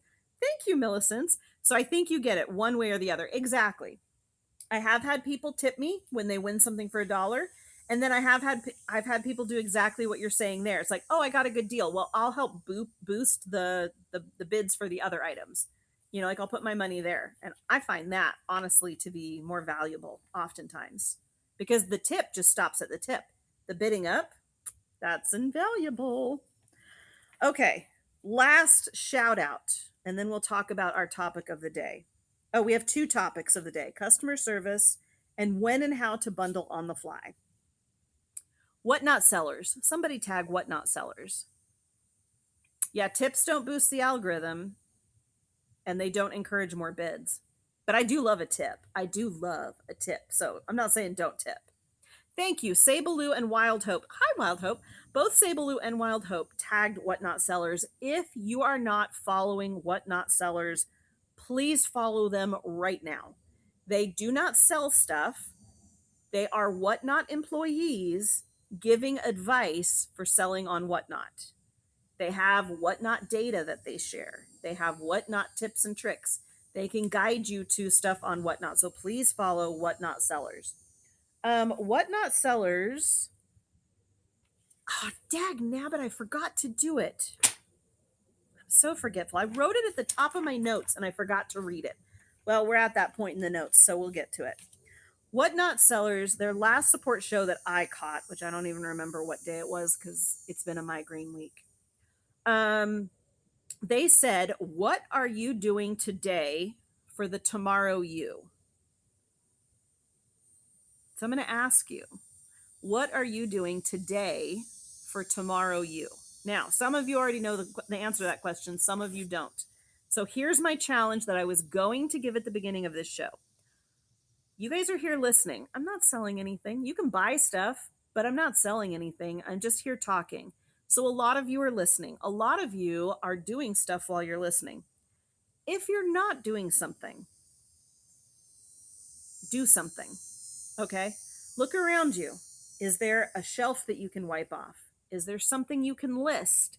Is there something you can research? Is there a show that you can schedule? Is there a logo that you can be designing on PixArt or some other app while you're listening to me?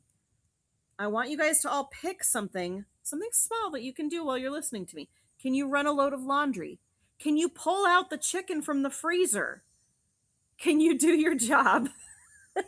Jack, I go vintage. I don't know if I recommend listening to me while you're working, but hey, thank you. I'm shipping and learning, or I list and listen. Perfect, perfect. But if you don't currently have something that you're doing, pick something. I love seeing how many people are shipping. I love chat shows for shipping. And I love the YouTubers that are multicasting, or I love Zoe's T Mod for putting stuff. Listen, Zoe's T Mod. I listened to one of my own shows because I ran out of things to listen to. I listened to my own show thanks to you for putting it on YouTube for me. American Grown Up. I love your tip so much. I can't even tell you. American Grown Up, I'm taking your tip to bed with me. I'm going to snuggle it while I nap later today. Thank you.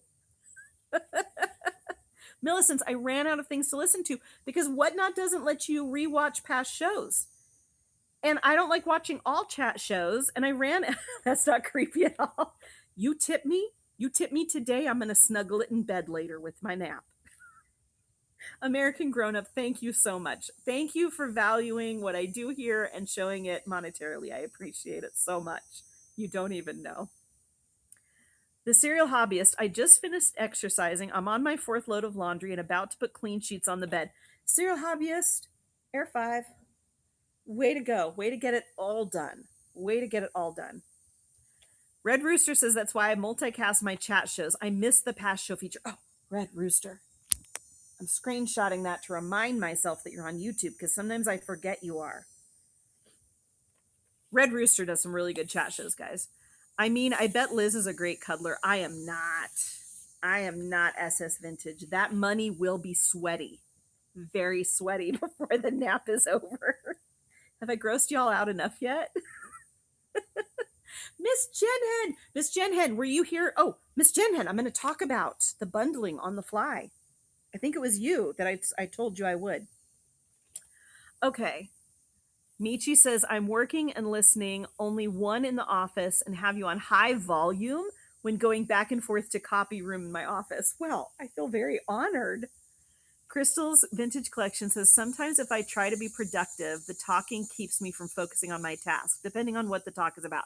Crystal's Vintage, that's why I love the YouTube channels, because they prevent me.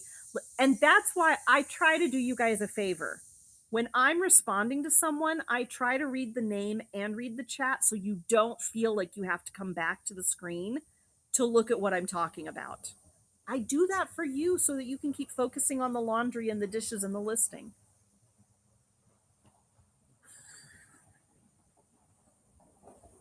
I'm not reading that red chat. Okay, Barry Fisher says, but I saw it. Barry Fisher says, if you go to notifications on Whatnot and find your show analytics report, click it and you can watch the entire show. Yes, you can also watch your entire show. Oh, wait. Hold on. Are you talking about other people's shows or your own show, Barry Fisher? If you go to notifications on Whatnot and find your show analytics report, click it and you can watch the entire show. You can also watch your entire show through your orders. Like I can click on any order. Yeah, I can click on any order from the app and I just find the most recent order and I click view receipt and then I rewind it to the beginning. Scroll to the beginning. I'm so old. And you can watch it through past shows as well. Kelly B says it helps when you recommend something or someone that you or a mod puts it in the chat so we have the correct spelling and can screenshot. Yes, I do that for you guys so you know who to follow. And I love my moderators for doing that. Everybody follow Sable Lou, Lala Girl, and follow anyone else who has pinned a chat because they've been helping you if you find those helpful. Okay. I'm going to let you guys decide now. I just wish you could see comments when rewatching. My YouTube videos you can, because Zoe's T Mod is an absolute wizard and an angel. The cicadas in the background, can you hear them, Organizer Queen? I tell you, the South is the South. Oh, Kelly, I'm grateful that Kelly says, thank you so much for doing that. It really helps us older, more mature people as well. I like that you said mature. I'm old, but I prefer mature. Okay, you guys get to pick now. Choose your own adventure. What would you rather I talk about first? Bundling on the fly or customer service? I'm going to talk about both if I can, but what do you want me to talk about first? We've got customer, bundling. Okay, we're talking about bundling. SS Vintage, you lose. By the way, SS Vintage, I love you. 75, Kelly B. My Lanta, hold on. Kelly B. How are you freaking 75 with that logo photo? You're 75? Dang, what kind of moisturizer are you using on your face? The cicadas are protesting their work conditions. They keep losing their friends to a bar of soap. You know, it would be really nice if those cicadas would just come over here and just, I'll put a bowl and they can just drop their shells in the bowl. Good jeans and beef tallow. Telling ya. Okay. Seller customer service. I can never get any help with seller questions. Well, that's on Whatnot. I don't think I can fix that. Go to chat shows. Go to chat shows will be your customer service for seller support. Okay. Here we go. We're going to talk about bundling on the fly. Jen Hen, are you in here? Are you ready for this? I think it was Jen Hen. Jen Hen, if it wasn't you, I apologize. So I was watching a show. I think it might have been Jen Hen's show. I don't remember. It was you. Okay, so Miss Jen Hen, she's in the chat there below. I was in Miss Jen Hen. Oh, hold on. Stop the presses. Mid-State Fines updated their profile. We love it when someone does homework. Okay, they changed their logo. Wait, hold on. Did you change your logo? You changed your logo. It's just taking a second to update on your profile. Okay, so you have a seller-looking profile. I would still work on that a little bit. It's a little too crowded for the teeny tiny circle. So I would focus on making that more clear. But you definitely look like a seller now. Love that. View profile. You changed. You still need to schedule some shows, Mid-State Fines. I thought you scheduled some shows. I was going to bookmark them. Go update that and then come back and return and report. Okay, so Miss Jen Hen was having a show. She was selling some clowns. We all know how much you guys love clowns. Now, only one person was bidding on these clowns. So Miss Jen Hen was like, well, let's focus on some other stuff. But the lady that wanted the clowns kept asking for the clowns. So I said, why don't you bundle those? And Miss Jen Hen said, well, how do I do that? So we're going to talk about this in depth. I took good notes for you guys on this. Wait, it's right here. There's my notes. Okay. When and how to bundle on the fly. Bundling means, okay, I have this item and I have this item. I'm going to sell you this one and then I'm going to sell you this one. Or I can bundle them and sell them to you together. Thank you, The Charmed Palette, for purchasing the notes so you can rewatch the live. That's bundling. Bundling is instead of selling a single brooch or a single trading card or a single Matchbox card, you're like, you know what? Instead of selling one at a time, I'm going to sell 10 at a time. I'm going to sell 50 at a time, right? So, so that's bundling. When should you bundle on the fly? We're not talking about curated bundling. We talked about curating bundling earlier in the show when we talked about Ashley Rhett's 4168 and her jar show. That's intentional bundling ahead of time, where you're like, I'm going to put these items together and run them as a lot, okay? We're talking about when to choose to bundle items that you were not planning on bundling. The first thing you need to do is you need to get yourself some generic weighted listings. Please look at my show. I'll pin one as an example. Here's a listing for 1 to 3 ounces. Do you see that? Now let's say I'm selling, pardon me, so rude. Let's say I'm selling Matchbox cars and I have them listed at 1 to 3 ounces. And then suddenly I see a situation where I might want to bundle 10 of them together. Well, if I bundle 10 Matchbox cars together, that might be 15 ounces. So I would use that listing. Or it might be a pound. So I'm going to use that listing right there. Okay?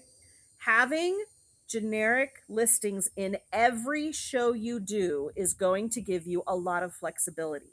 So even if you run your shows with listings, like you pre-list everything, I always recommend having those generic listings in every show so that you can pivot when you need to pivot, okay? Let's say, for instance, you wanted to buy my window. I will sell it to you. I wasn't planning to sell it to you, but if you want to pay $700 for this, let me grab that listing and I'm going to run it for you. So generic listings are a must-have in every show, according to me. Do you need to have them? No, you don't. If you don't like them, don't do it. But it would help when in these situations. So have those set up. Now, when will you bundle your t-shirt and the window? Yes, I will, Serial Hobbyist, but I'm not going to run it unless you're going to buy it. And that's going to be a $900 charge with local pickup. Okay? You say yes to that. I will run it. Do you have to have multiple? You should. There's no reason not to. Every time you have a generic listing, it should be set at 500 minimum. What's it going to hurt you to have multiples of a generic listing? It just means you're not going to run out and you're not going to get caught in a situation where you have to go create a listing. Have you guys ever been caught having to create a listing on the fly? Have you ever watched your red dot go down while you furiously try to hit all the right buttons to create a listing while live? Just have them set up ahead of time. Just have these generic listings already set ahead of time. Well, that's the thing with generic listings, GR Carter Designs. If they're generic, it doesn't matter. You don't have to remove it unless you were talking to someone else about something else. Yes, make sure they have a high quantity.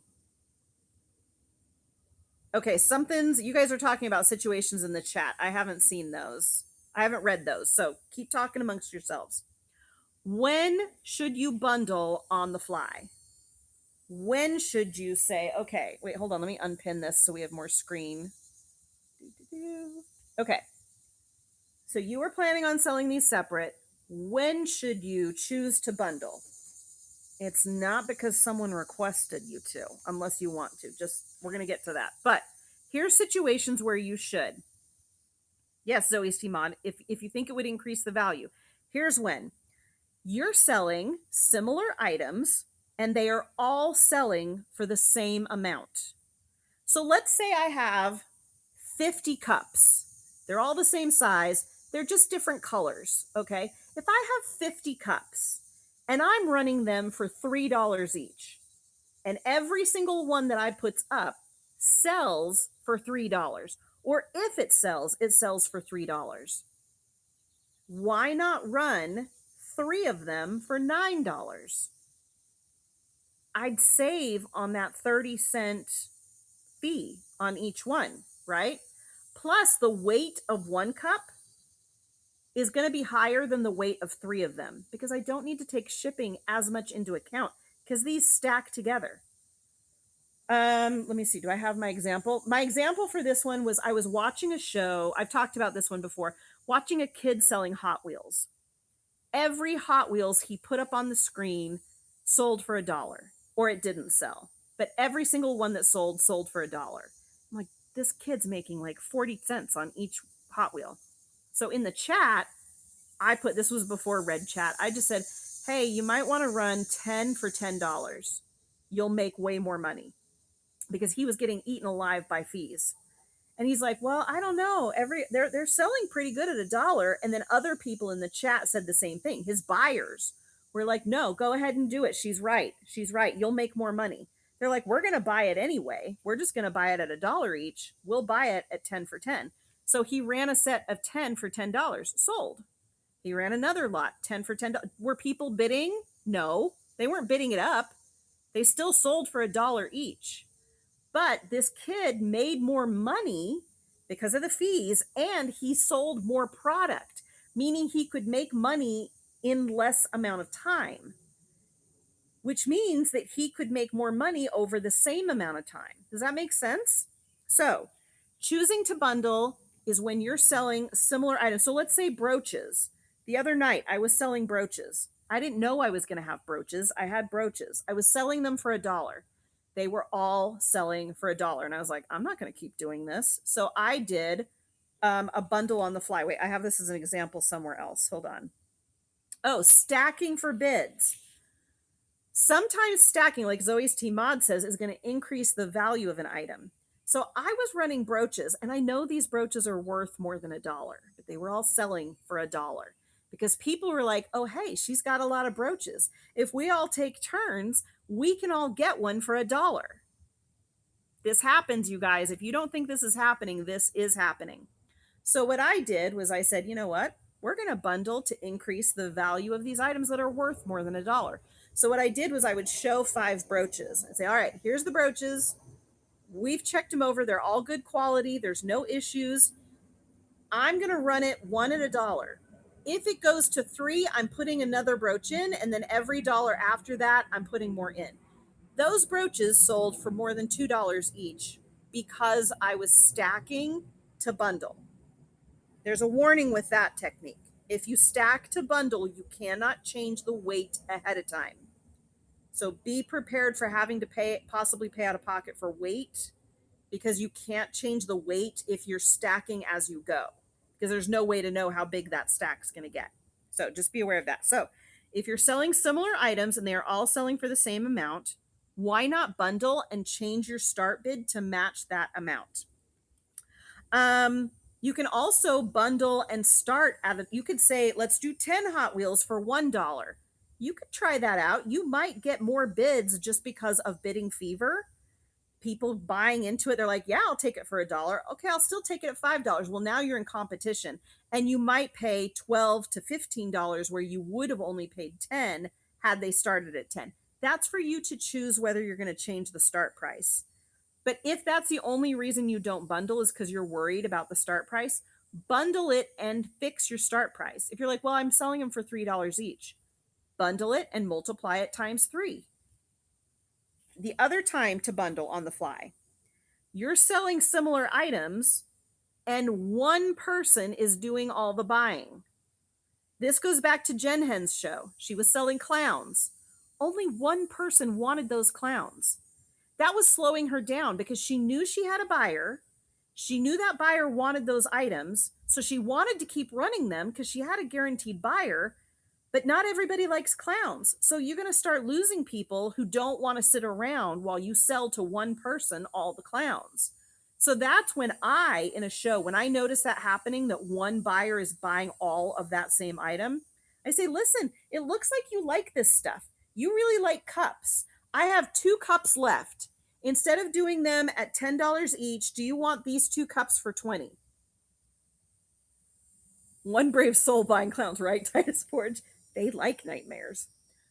But if you have a buyer, this lets you cater to that buyer, get them the product they want, while also saying, I just have other stuff I need to sell to other people. So if you want me to keep doing cups, you can buy them all together or you can wait because we're going to alternate between stuff.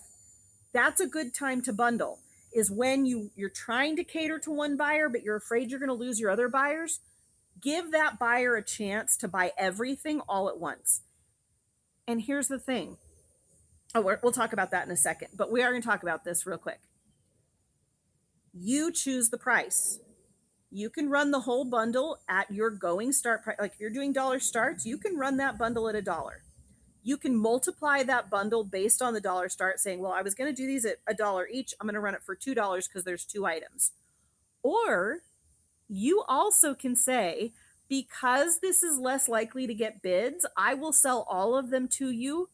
Instead of saying 10, 10, 20, or 10, 10, 10, you could say, because other people are less likely to bundle, if you want them all, I will bundle them for you for 50. You're going to knock out all your competition. You're going to get all of them in one go, but I have to run it at 50 because otherwise I want people to be able to bid. You can choose how you start that bundle when you're bundling on the fly. Another time when you might want to bundle, when small items aren't selling. So let's say you're trying to get a show going and you're selling vintage jewelry and you show a necklace. Nobody bids, even though you're doing dollar starts. This one, no, nobody wants these for $1. Bundle those 3 up and run it for $1. It gets an item sold. Who here, I want you guys to be brave and be honest. Who here does not buy from a seller until they make a first sale? Like you're like, I'm not even in until I see other people buying because I don't know this seller. I don't like, sometimes you just need a sale to be made before you start taking it seriously and get in it for the buying. And a good way to do that is a really good deal. It's a reason why a lot of sellers that do dollar starts will start their shows with a banger or start their shows with a bundle. Magpie Bits, but a bundle or a banger will get you into that, right? Zoe's Team Mod says, I like to break the ice from time to time. Exactly. And that can do it. If you hit a slowdown in your show, that's a good time to run a bundle or a banger. Millicent says, as a buyer, I made a rule for myself about certain items to only buy if I can buy in a bundle. I got caught overpaying for the 3rd, 5th items, 2 item. Yes, there are certain buyers who won't buy unless things are bundled or grouped. It's a way to get accurate shipping too, especially if you're buying from sellers who don't know how to handle the shipping. Listen, this is going to be $7 in a box, or £7. Sorry.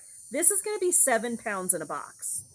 This is going to be 10 ounces in a box.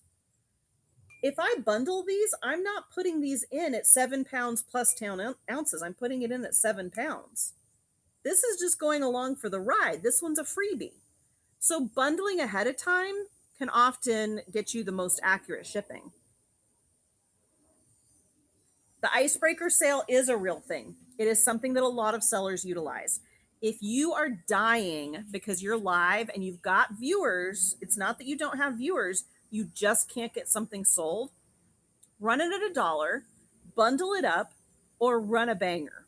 Icebreaker sales are real things. Okay. I think we've talked about all the reasons when you should bundle on the fly. How do you bundle on the fly? Use the generic listings that I told you about. Use generic listings with weight and make sure to label it or take a screenshot. What I mean by that is if you sell a bundle and you use a generic listing and you've been using real listings with photos and titles, you need to make sure that you don't lose track of what went in that bundle. So I usually will take a screenshot or put it in a basket with a name on it, but you need to make sure you don't lose track of that bundle. That bundle needs to go to the right buyer. Make sure when you run a bundle that your viewers know that anyone can bid on it. Oftentimes, when you create a bundle because someone is buying all of the things, people start thinking, oh, that bundle is for them. You don't want it to be that way. You want to say, all right, we're going to run this item.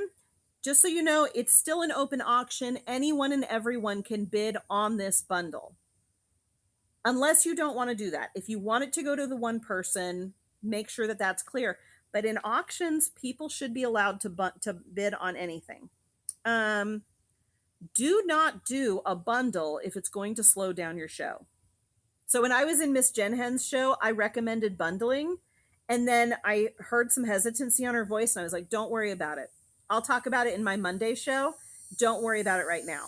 Because if you can't bundle quickly, you should not be doing it on the fly. It's going to slow your show down. You're going to lose buyers. Okay. Continue with what you had planned. So make sure you don't do it if you can't do it quickly. Don't do it just because somebody in the chat requests it.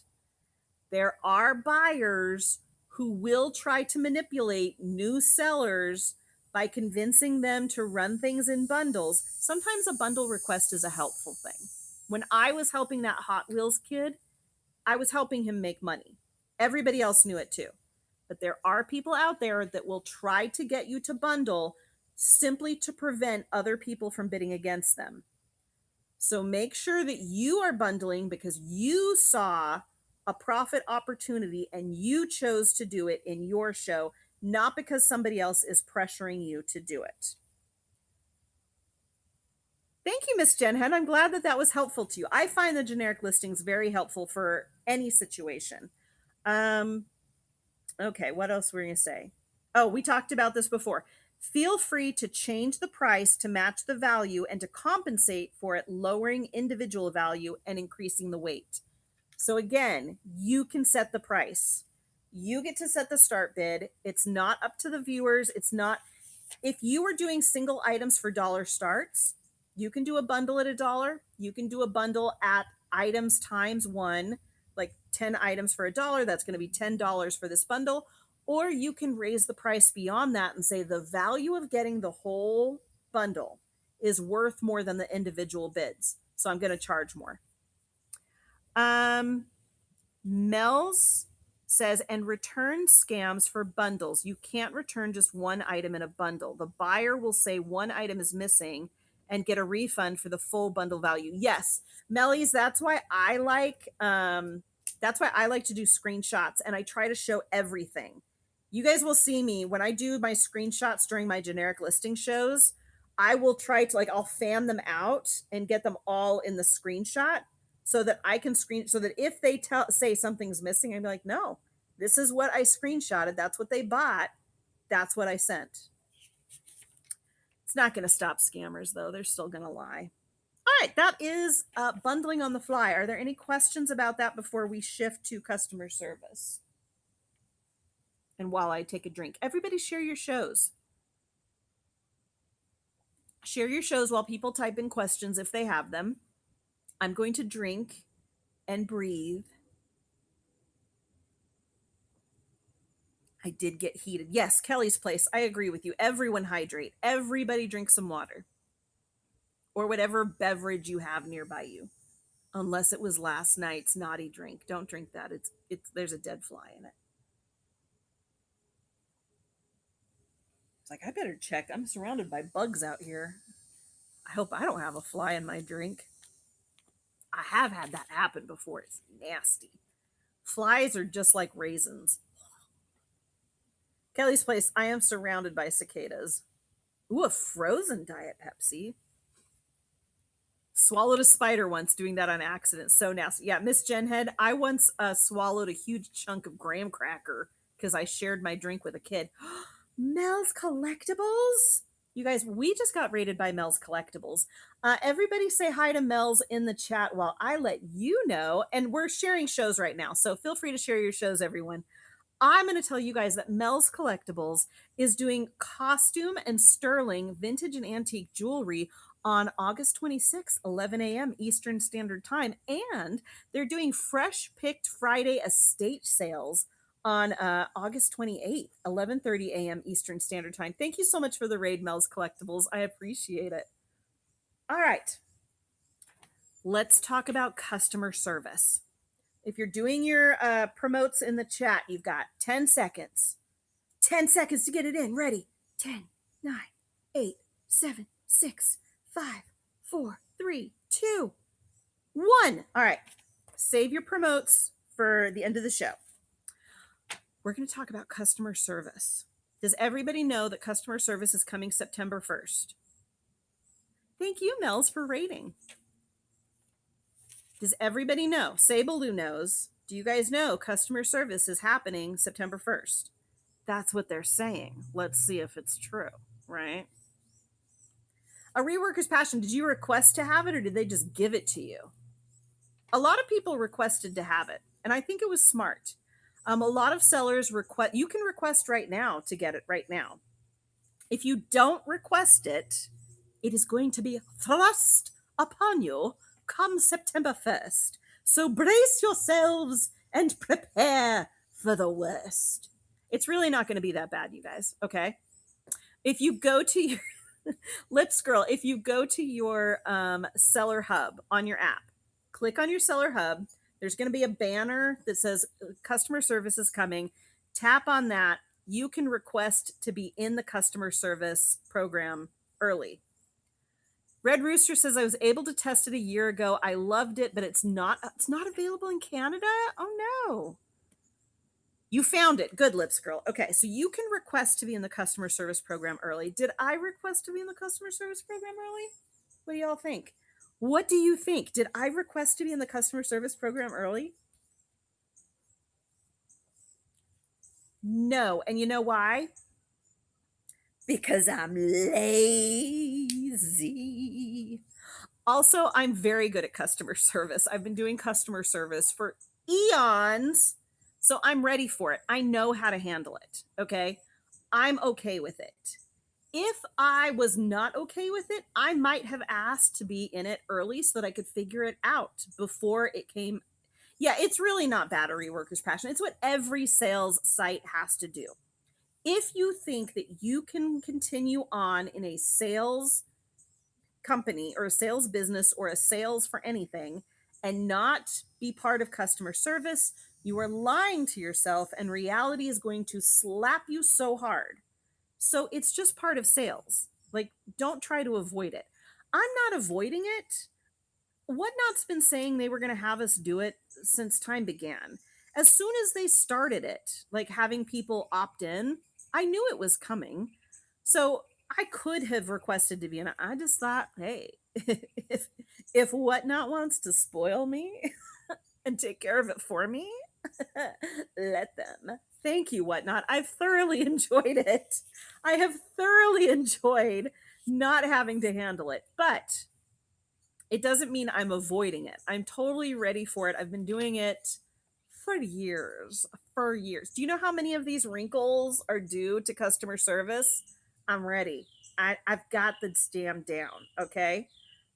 Customer service, PT Grace. What that means is that right now, when someone, let's say someone orders something from you and they get it and it's broken. Oh no, what are we going to do? That's never happened in online ship sales ever. It happens, even if you're the best shipper in the world. Something is going to happen.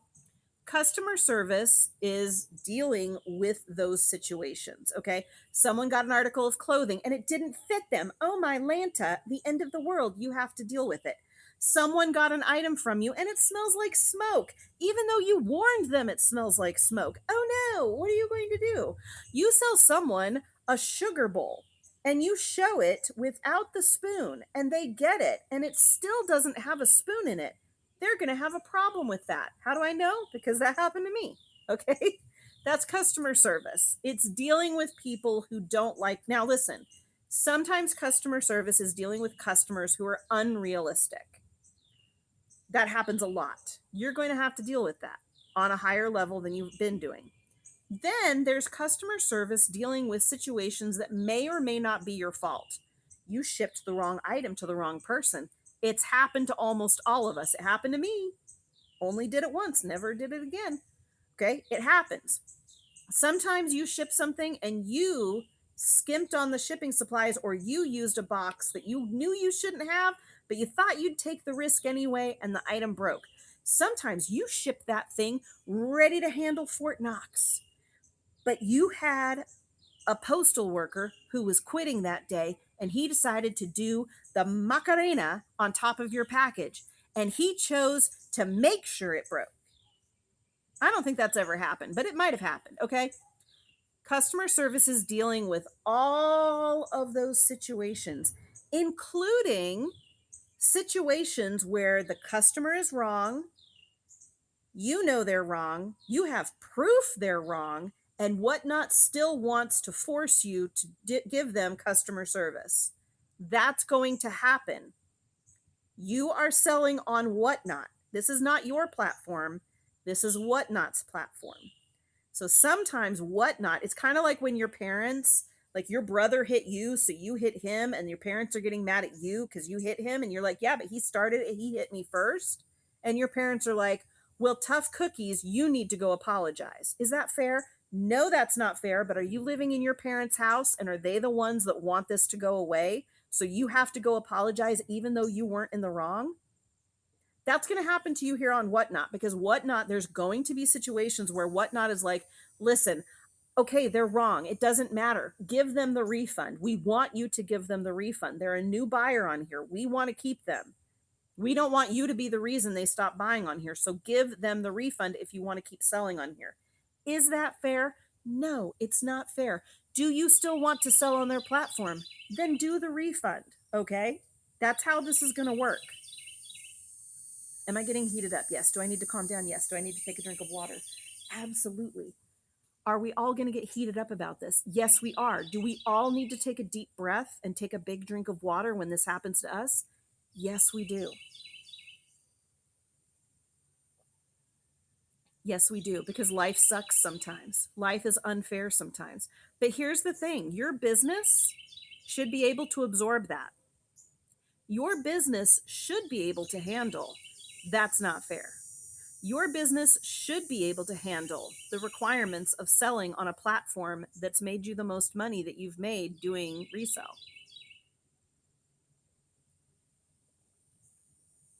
PT Grace says it's called humbling yourself. Do it as a I do it, let's say do it as a restaurant manager multiple times a day. Absolutely.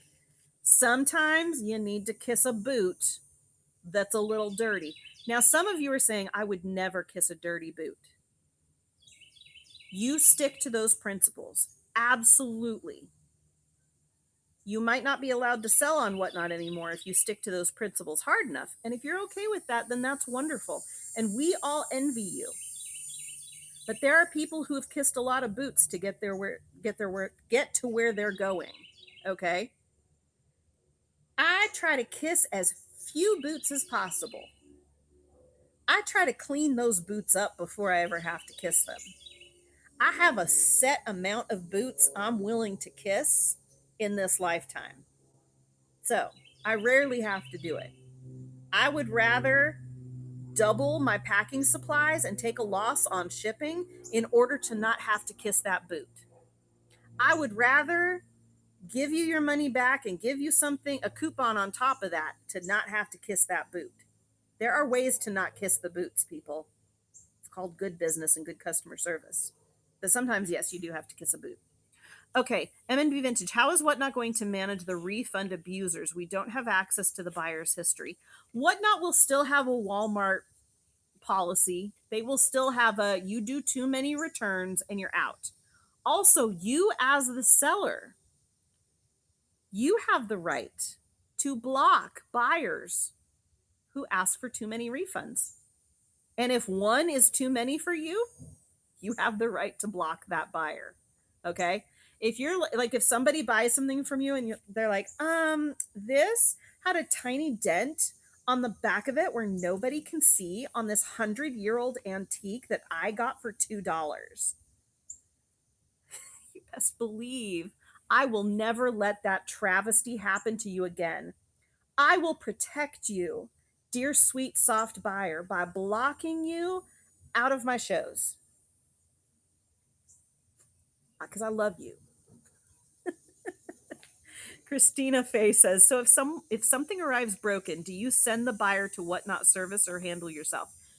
So Christine, even with, I hope I'm saying that right, Christina, even with customer service. So September 1st, I am going to hear all of my customer complaints. Right now, I don't hear them unless they private message me. Right now, for all I know, I have 100 buyers who've had problems with me, and I've never known because they took it to Whatnot and Whatnot took care of it. So I don't really know how many people love me or hate me for customer service because I haven't been doing it on here unless they private message me. You forgot a question mark. Hold on, Sabaloo. Let me scroll up. How will they take care of customers that say the item wasn't shipped in package? That becomes a he said, she said. And again, this is a good reason why you do want to do your own customer service because you will be the one handling it. Whatnot may supersede that and they may force you to do that. Again, block that buyer. If you know for a fact you did it right and you know they're scamming you, you're just going to block them, eat the ding, and carry on. Okay. So if something arrives broken, do you send buyers to Whatnot service or handle it yourself? Whatnot customer service is going to continue to function the way it always has. The only difference is that now you will know about it. So right now, if somebody gets something from me and it arrives broken, the only way that I will find out that that item arrived broken is if they message me, which happened. I recently had a customer reach out to me and say, hey, I received my package. I love everything. This item broke. Thank you for letting me know. I'm so glad you let me know. It definitely upped my game in my shipping supplies. You don't want to know. I want to know about it. I want to know about it. I have no problem knowing about it. That's how I fix my business, right? What does the ding? It tastes like a muddy boot. That's what it tastes like. It tastes exactly like kissing a muddy boot. Okay, so it shows in the defect rating. I haven't had a defect rating so far, even with my reported broken one. Anyway, let's go back to this. I had a customer, they arrived, their package arrived, they loved everything, but something was broken. Okay? Something was broken. They messaged me and let me know. I said, oh my goodness, I am so sorry. Thank you so much for letting me know about it. I'm going to implement better packing so to try to prevent that from happening again. And my apologies to you. I hate when my buyers get disappointed in their package. As for the refund, make sure that you tell Whatnot about it. So go to your order. I said, make the claim with Whatnot. If you need any help going through that process, let me know. I will walk you through it step by step with photos. That's how I handle those situations. Now, come September 1st, I will not need, I will still tell them the same thing. The only difference is with that situation, they went to Whatnot, they made the claim. I didn't hear anything from Whatnot. They didn't take any money out of my account. Going forward, September 1st, Whatnot will direct their message. They will message Whatnot still. I will still tell them, make the claim through Whatnot. Whatnot's going to send it to me now, and I will get to see what they said. I will get to decide how it's handled, the refund, whether they need to send it back to me. This is all me guessing because I haven't been part of the customer service return. A reworker's passion is going to know better because she's actually been doing it for a long time now. Am I correct? Correct me if I get wrong on any of this, a reworker's passion. So you're going to get to decide how you handle it. Now, my cicadas are loud. I know, I'm in the South.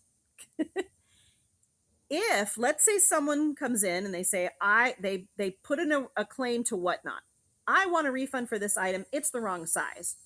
You get it sent to you because you're now part of the customer service program, and you read it. You're like, no, I told you the size. I told you all sales are as is and no refunds based on size. That was in my show notes.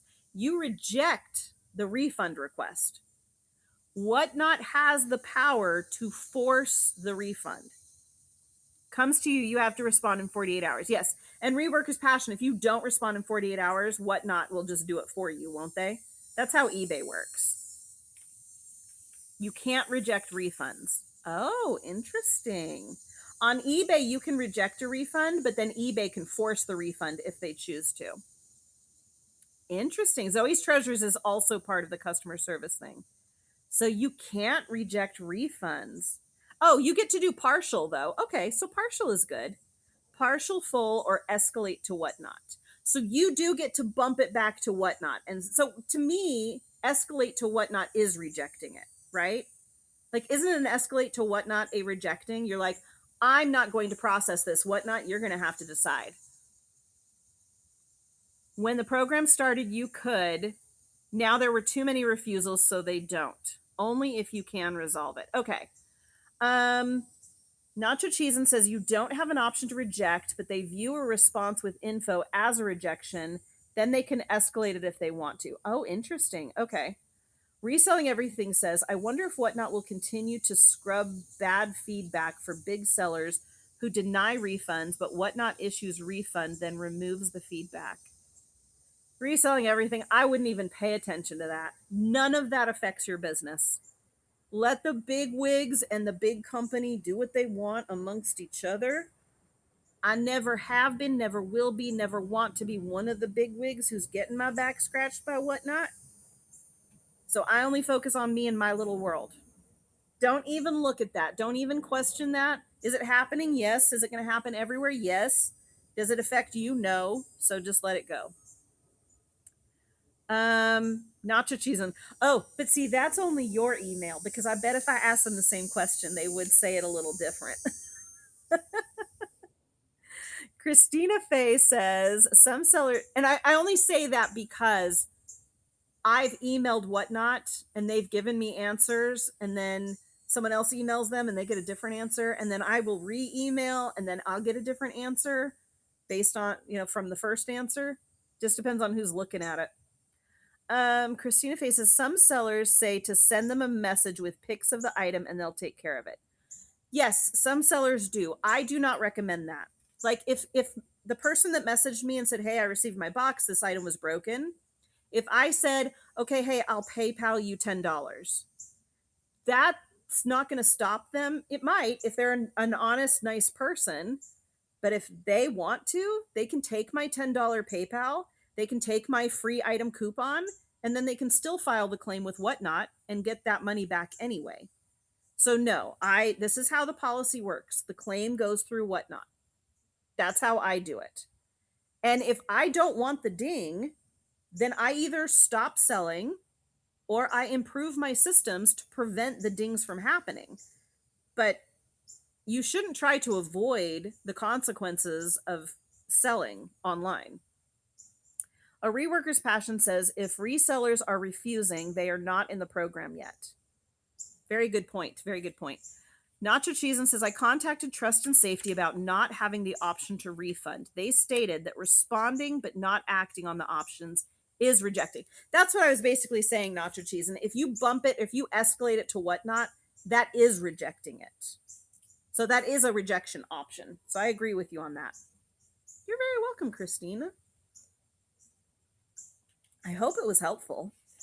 Sometimes it sounds like I'm just being tongue in cheek and dismissive, but it's like, no, this actually will just help you not have to spend time thinking, wondering, or worrying. Just asking more questions can deter the scammers. 100% Zoe's treasures. Asking for different photos, asking for more photos, um, asking them to ship it back to you. Listen, I don't do my own customer service on here, but I've been doing my own customer service for years and years on eBay and other platforms. Asking for them to return the item knocks out 90% of my refunds.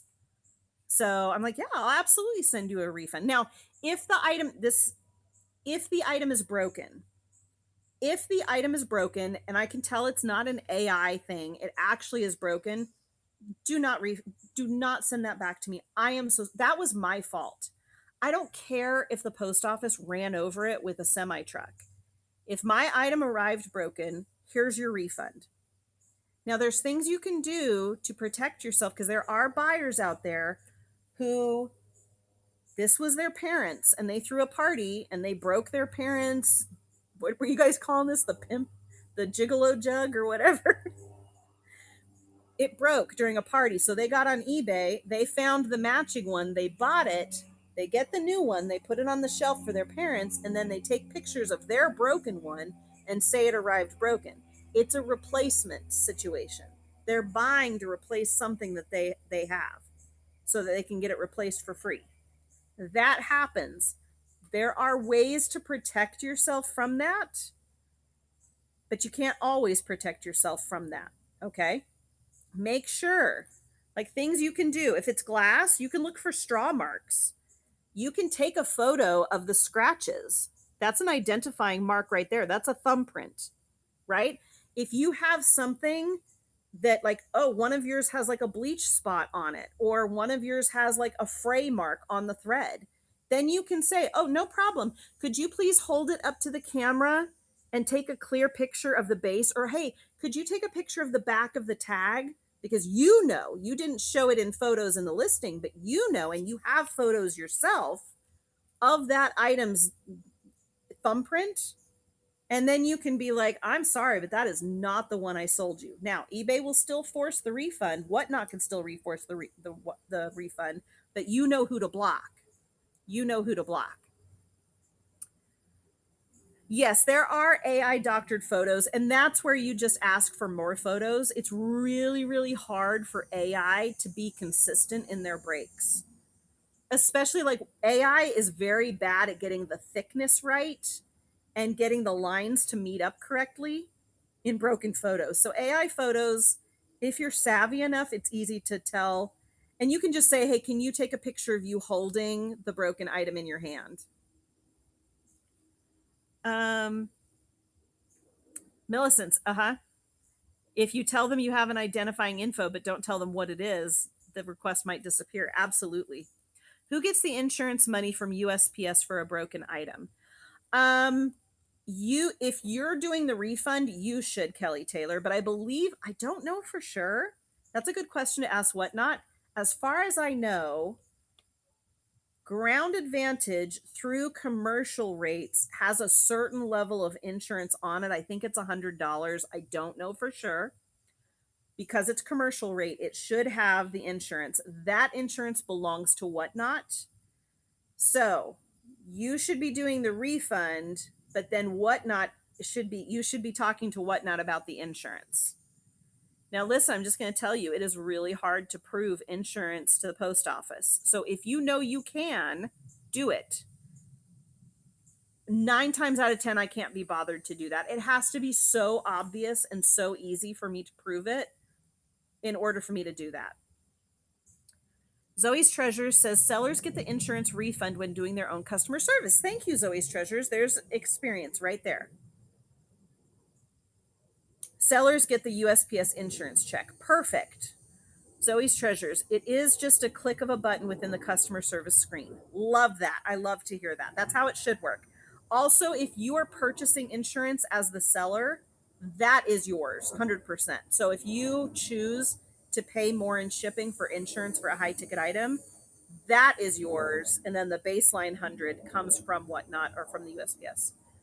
Michi says that happened to me a long time ago, and buyer claimed there was a chip and sent me a picture and noticed the label was not where it was supposed to be. See, there's ways to tell when people are faking stuff. You sent me an example in my message. Thank you, Atomic Redhead. I can't see the message right now. Well, let me see if I can. Hold on. I might leave my show accidentally.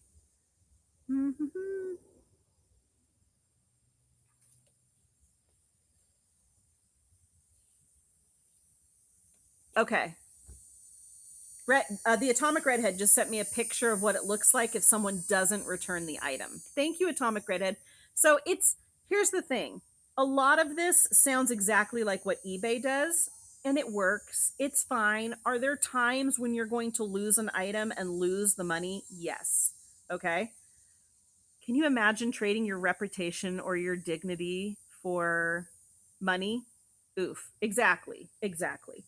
And there is a cost to doing business. Listen, have you had to pay out of pocket for boxes? Have you had to pay out of pocket for inventory? Have you had to pay for your internet connection? Did you have to buy a printer? There are costs to doing business. Sometimes having people steal from you, having items damaged in shipping, and just having unsatisfied buyers. That is a cost. Zoe's Treasures will tell you all about it in her tax show, that is part of the cost of doing business, and it is accounted for in your taxes. Yes, I'm not going to tell you how to do it. Go check out Zoe's Treasures. She's a CPA. She'll give you the tax advice on how to do it. But it's considered a known cost of business. When I worked at Walmart, we had margins of what was acceptable shrink, is what they call it. Okay. So the shrink in your business is through mislabeled items, lost items. Like if the freezer goes out and they lose all that product, theft is part of shrink. And every business has a margin that they are willing to accept before they have to change things to accept that margin of theft in their business. Okay.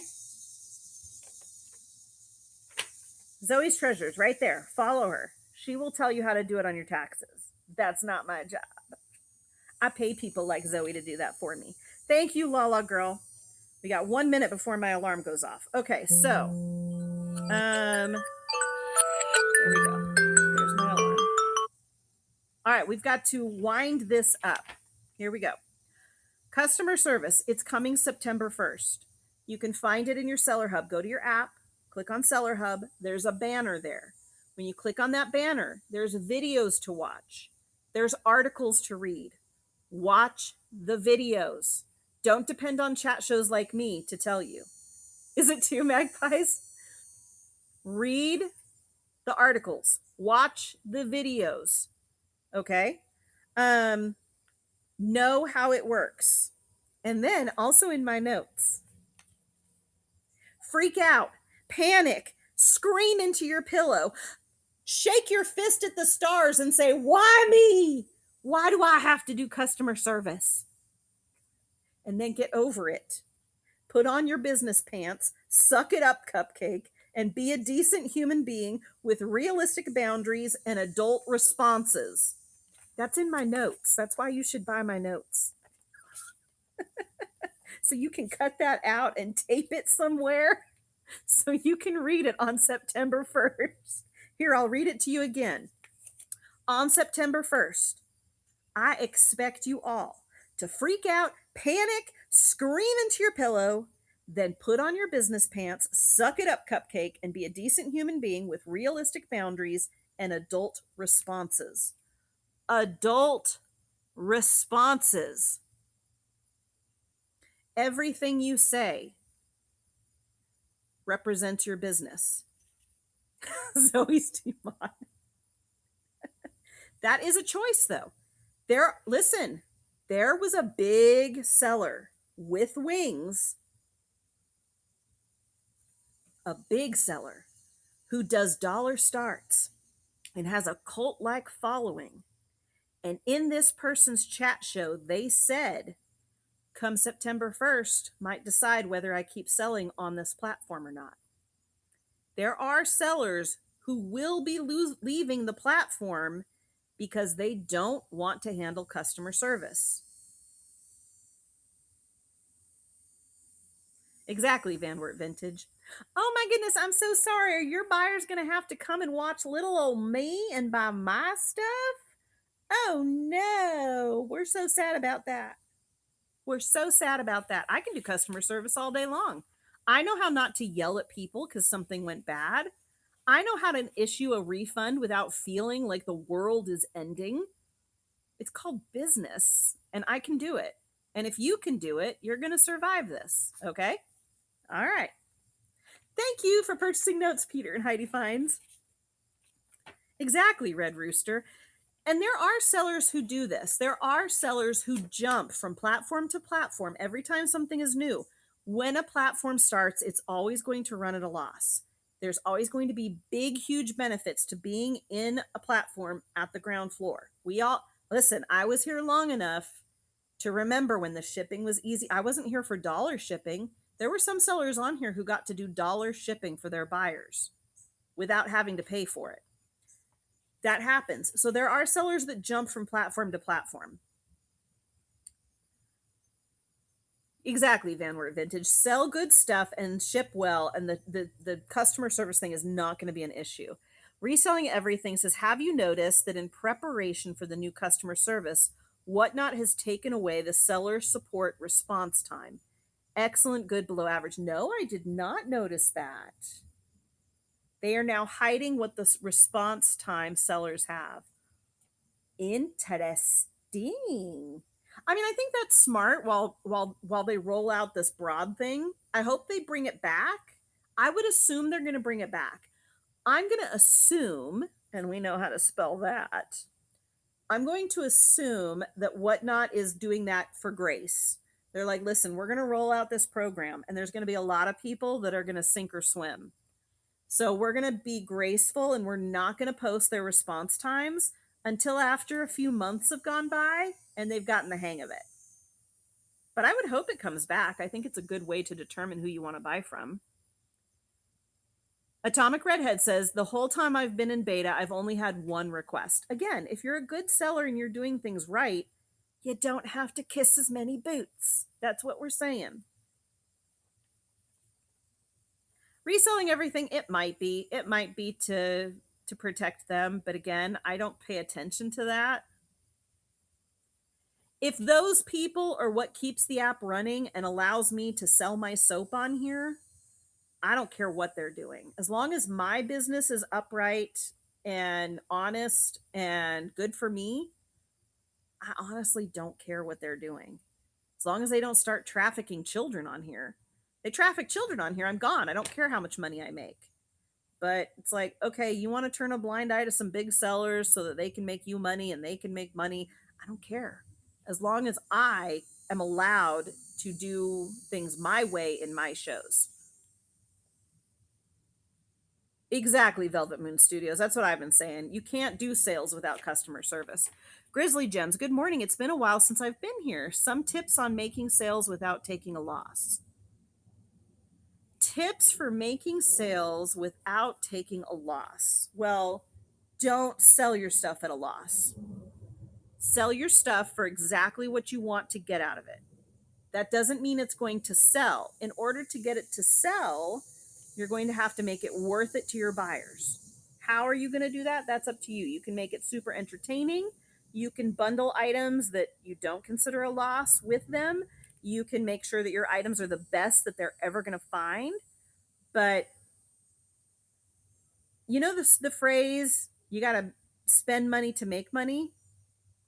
That's a true phrase. And if I have to spend $5 to make $10, you can look at that as, oh, I had to lose $5. Or you could look at that as, hey, I made $5.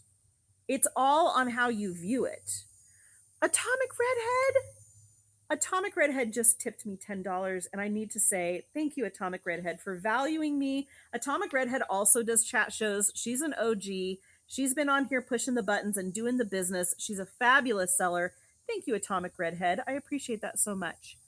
Grizzly Gem says, I appreciate that information. Seems like everyone wants things on here cheaper than actual value. Of course they do, Grizzly Gems. Of course they do. Everybody, everywhere, all the time, wants stuff for less than it's actually valued at. That's called being a human.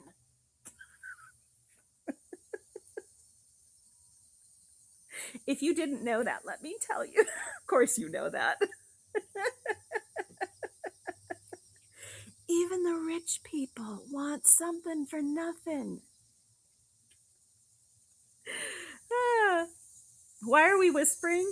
Because some things are hard to hear, Van Wert Vintage, and we have to say them in the softest, nicest way possible so that people don't spit at you.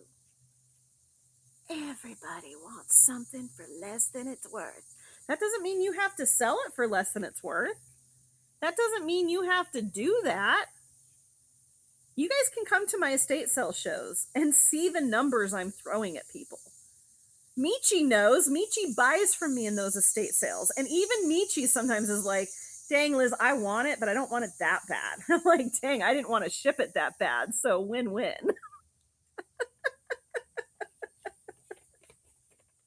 So you do not need to sell stuff at a loss. The question you have to ask yourself is how much money do you want to make and what do you need to do to make that money?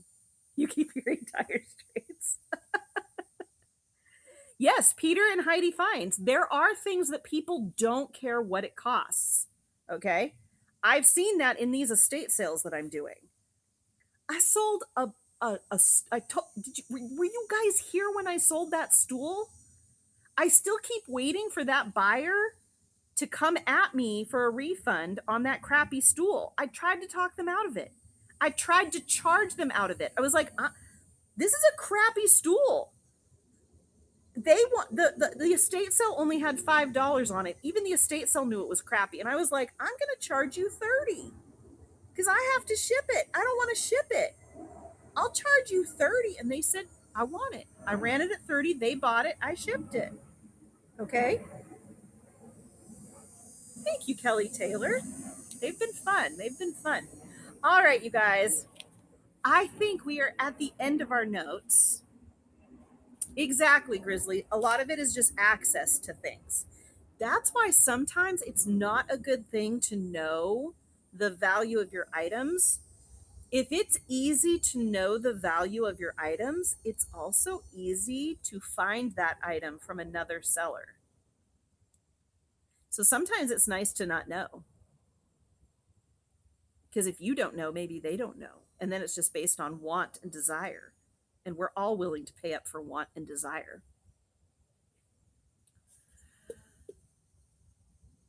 Peter and Heidi's Fine says, I've had people offer my wife a price for something. And she said, are you sure? They said they wanted it 100%. Listen, sometimes they're doing that not even for the item. Sometimes they're doing that because they are having a ton of fun and they want to shock people with their money. Were you guys in here when Joe Hollywood came in and threw some money at me? Oh, hold on. I'm reading a red chat. Reselling everything. Thank you for saying that. I'm not going to read it out loud, but thank you for saying that. I notice it. I think it sometimes, but also I just try not to care about that because that's not what these are about. Peters and Heidi Fine. Wait, we already read that. Let me scroll down here. SS Vintage. People, come shock me with your money. Exactly. Come throw money at me. It makes you sick? Why does that make you sick?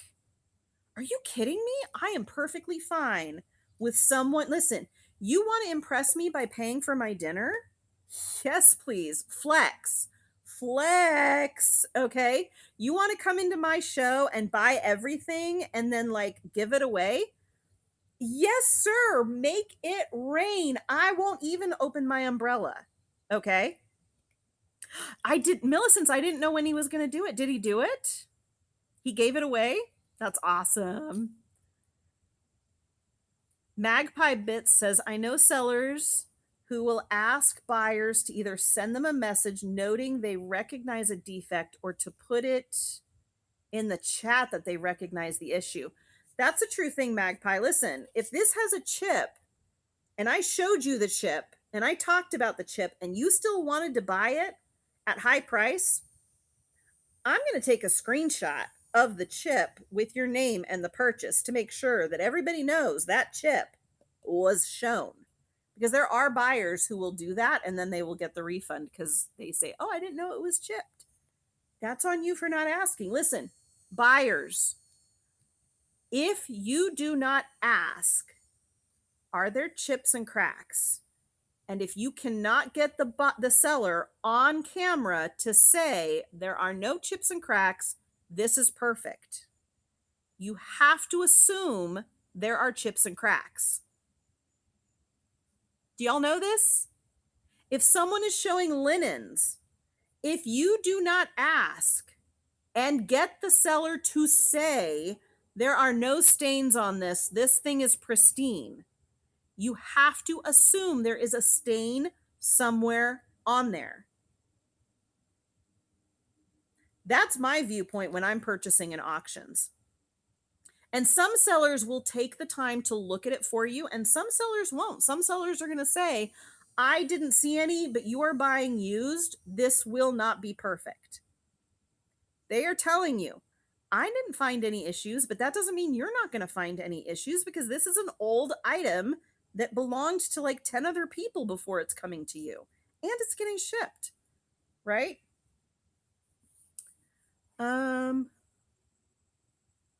Yeah, Millicent, that's why I'm like I can't be bothered to watch his shows to see when he does it. And I doubt he's going to shout me out cuz I made his job harder cuz I made him take the item. I didn't run it as a giveaway. So, to me, that was just a happy moment where someone rich came in and I said, "Yes, please," and then we all laughed about it. Yes, buyer beware, Zoe's treasures. Absolutely. Bid with the risk in mind. Do not bid on something assuming it's perfect. You have to bid either with the seller guarantee that it's perfect or with the assumption that it is not. Okay? That's why often items go for less on Whatnot because we as sellers are not doing the due diligence of giving guarantees like that. And as a seller, I'm willing to sell my stuff for less for the time it saves me not having to check, correct, clean, repair, right? Like, listen, if you want it chipped for 5, I'll take the 5 instead of me cleaning it and researching it and guaranteeing it to get 15. One is worth one to the other. Like some sellers are going to do all the guaranteeing and all the cleaning. Some sellers like me are like, ain't nobody got time for that, but I'm willing to sell it to you for less to make up for that, right? Okay, you guys, it's 11:45. Do you want to buy soap? I have soap in my buy it now.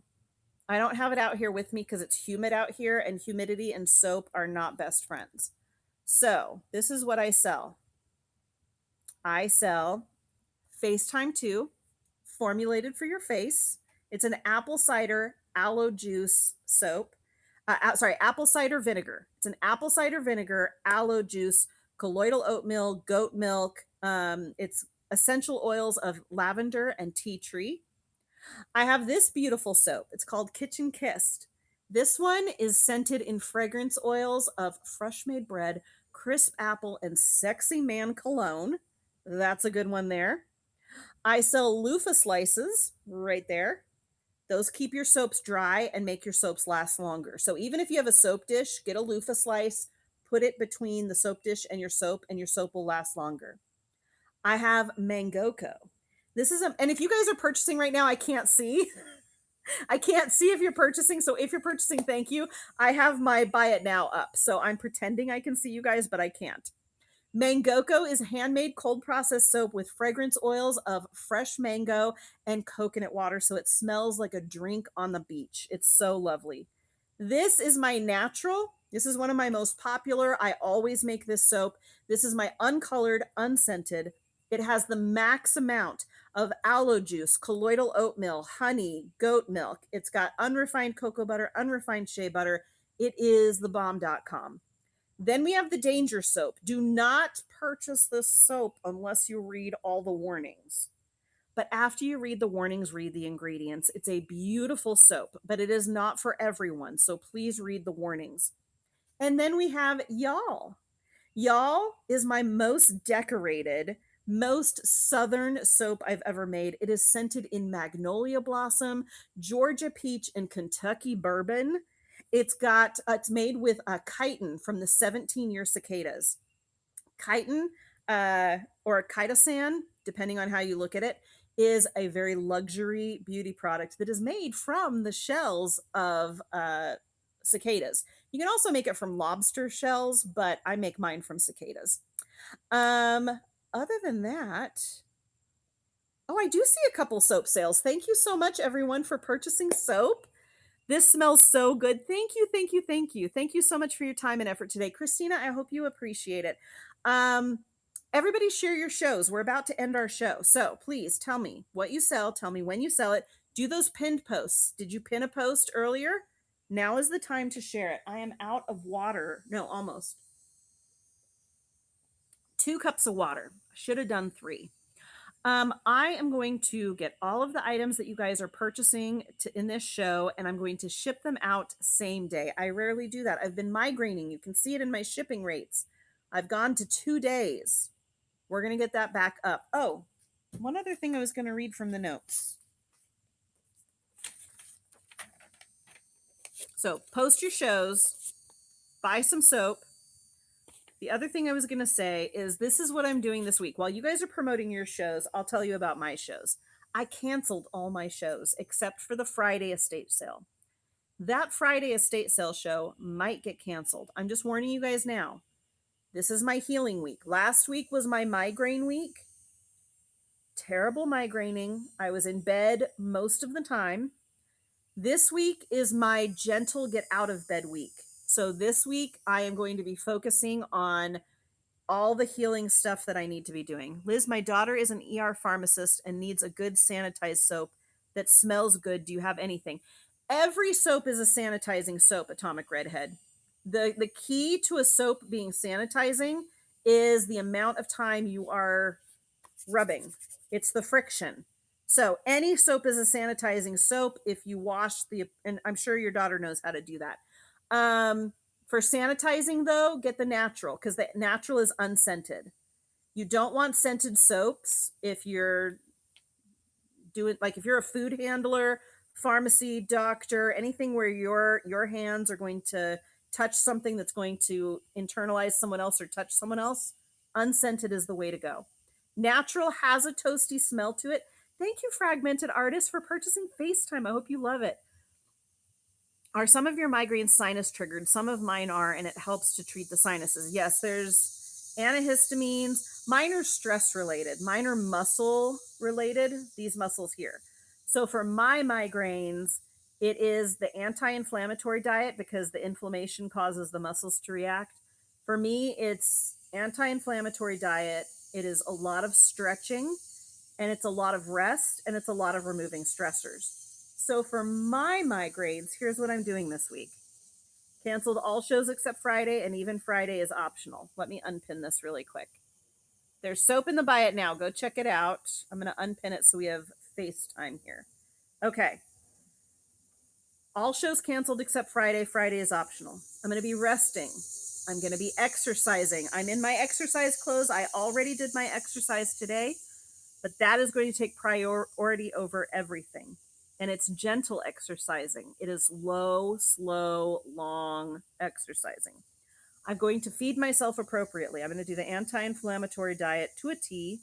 I'm going to remove all stressors, which means I'm going to be donating a lot of stuff. You guys know there's inventory that stresses you out. If you have inventory that stresses you out and you deal with migraines or autoimmune issues, get rid of the inventory that stresses you out. It's not worth it. The loss, it's worth it to have that out of your head. So I'm going to remove stressors. I'm going to do useful inaction through realistic action. I'm going to say this again for those of you who struggle with the same thing. Useful inaction through realistic action, which means I need to do laundry. I am not going to carry those heavy hampers of laundry. My son does his own laundry. My husband can do his own laundry, but I'm going to have my son take the hampers for me and move the baskets back to my bed. I'm going to lift as little as possible that is not from standard exercise. So that is me being inactive so that I can focus on the most useful actions. Same thing with selling. Okay, I'm going to not do low starts, frantic, long-term selling. I'm going to do the only sales I'm going to do this week, if I do any, are going to be my high start, low volume sales so that I can make sales and make money and stay active, hopefully, if I don't cancel. So, inaction through realistic action. Now, if I can heal properly, here's my goals for September. I know some of you follow me for my goals. My goal for September, now not the beginning of September, I want to finish these by the end of September. I want to clean out my garage via selling or donating. So either you guys are going to see me do more dollar starts janky basement sales, or I'm going to donate everything. I want to make more soap so that you guys don't have to wait so long for the next soap release. So I want to have soaps cured and ready by the time I sell out of what I currently have. My goal is to make 3 dish soaps. I'm sorry I didn't have dish soaps this run around. 6 art soaps. And then I want to replenish the natural, because the natural, even though I make like a mega batch of it, it already is getting to the point where it's going to sell out about the same rate that the art bars are selling out. Those are my goals for September. So let them be written, so let them be done, hopefully. That's why I have to heal up this week, though, because there's no way I'm going to be able to get those goals if I do not heal and take care of myself. So make sure you guys are healing and taking care of yourselves, but be active where you can. Be active in the smartest ways possible. Use the energies that you do have for the stuff that will give you the most back. Do not lift while cleaning out the garage. Well, if I'm not migraining, I can lift just fine. So, Kelly, my goal this week is to heal and then to have the habits in place to keep myself healed so that come September, I can lift. Lala girl, that's always the issue. That's always the issue. The answer is always not much, but that's always what causes the migraines too. You're very welcome, Gory. I like your name, Gory. Halloween is coming. That's what it makes me think of. All right, you guys, we're going to end this show. Thank you, everyone, so much for coming in. Lala Girl and Sable Lou, please say hello in the chat. You guys, please follow Lala Girl and Sable Lou. They are also sellers on here. They sell great stuff. They are angels. If you want good karma in your life, follow, bookmark, and then buy from Sable Lou and Lala Girl. They are amazing. I always get a better feeling when I come here. Grizzly Gems, thank you. I hope so. I believe in the scouting model, right? Now I can't think of it all of a sudden.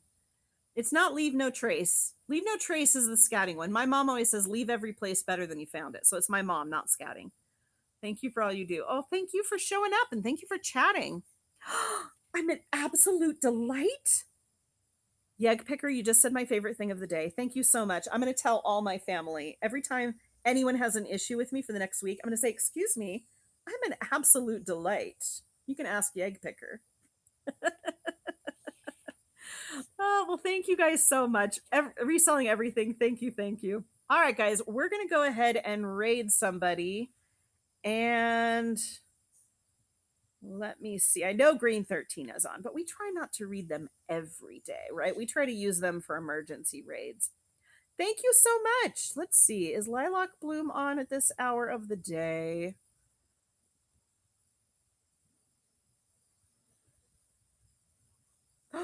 Do you want new followers? Do I want new followers? Of course, I always want new followers. An emergency raid is when I have anxiety. I get anxiety trying to find people to raid. So for me, Green 13 is often on when I'm on. So when I'm feeling anxiety about raiding and I'm like, oh, I can't find someone good, I'm just like, we're just gonna. Green 13 is a safe place to raid.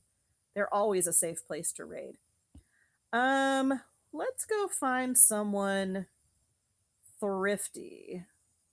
We've already rated them. We've already rated them. She looks kind of new. We're going to go check out.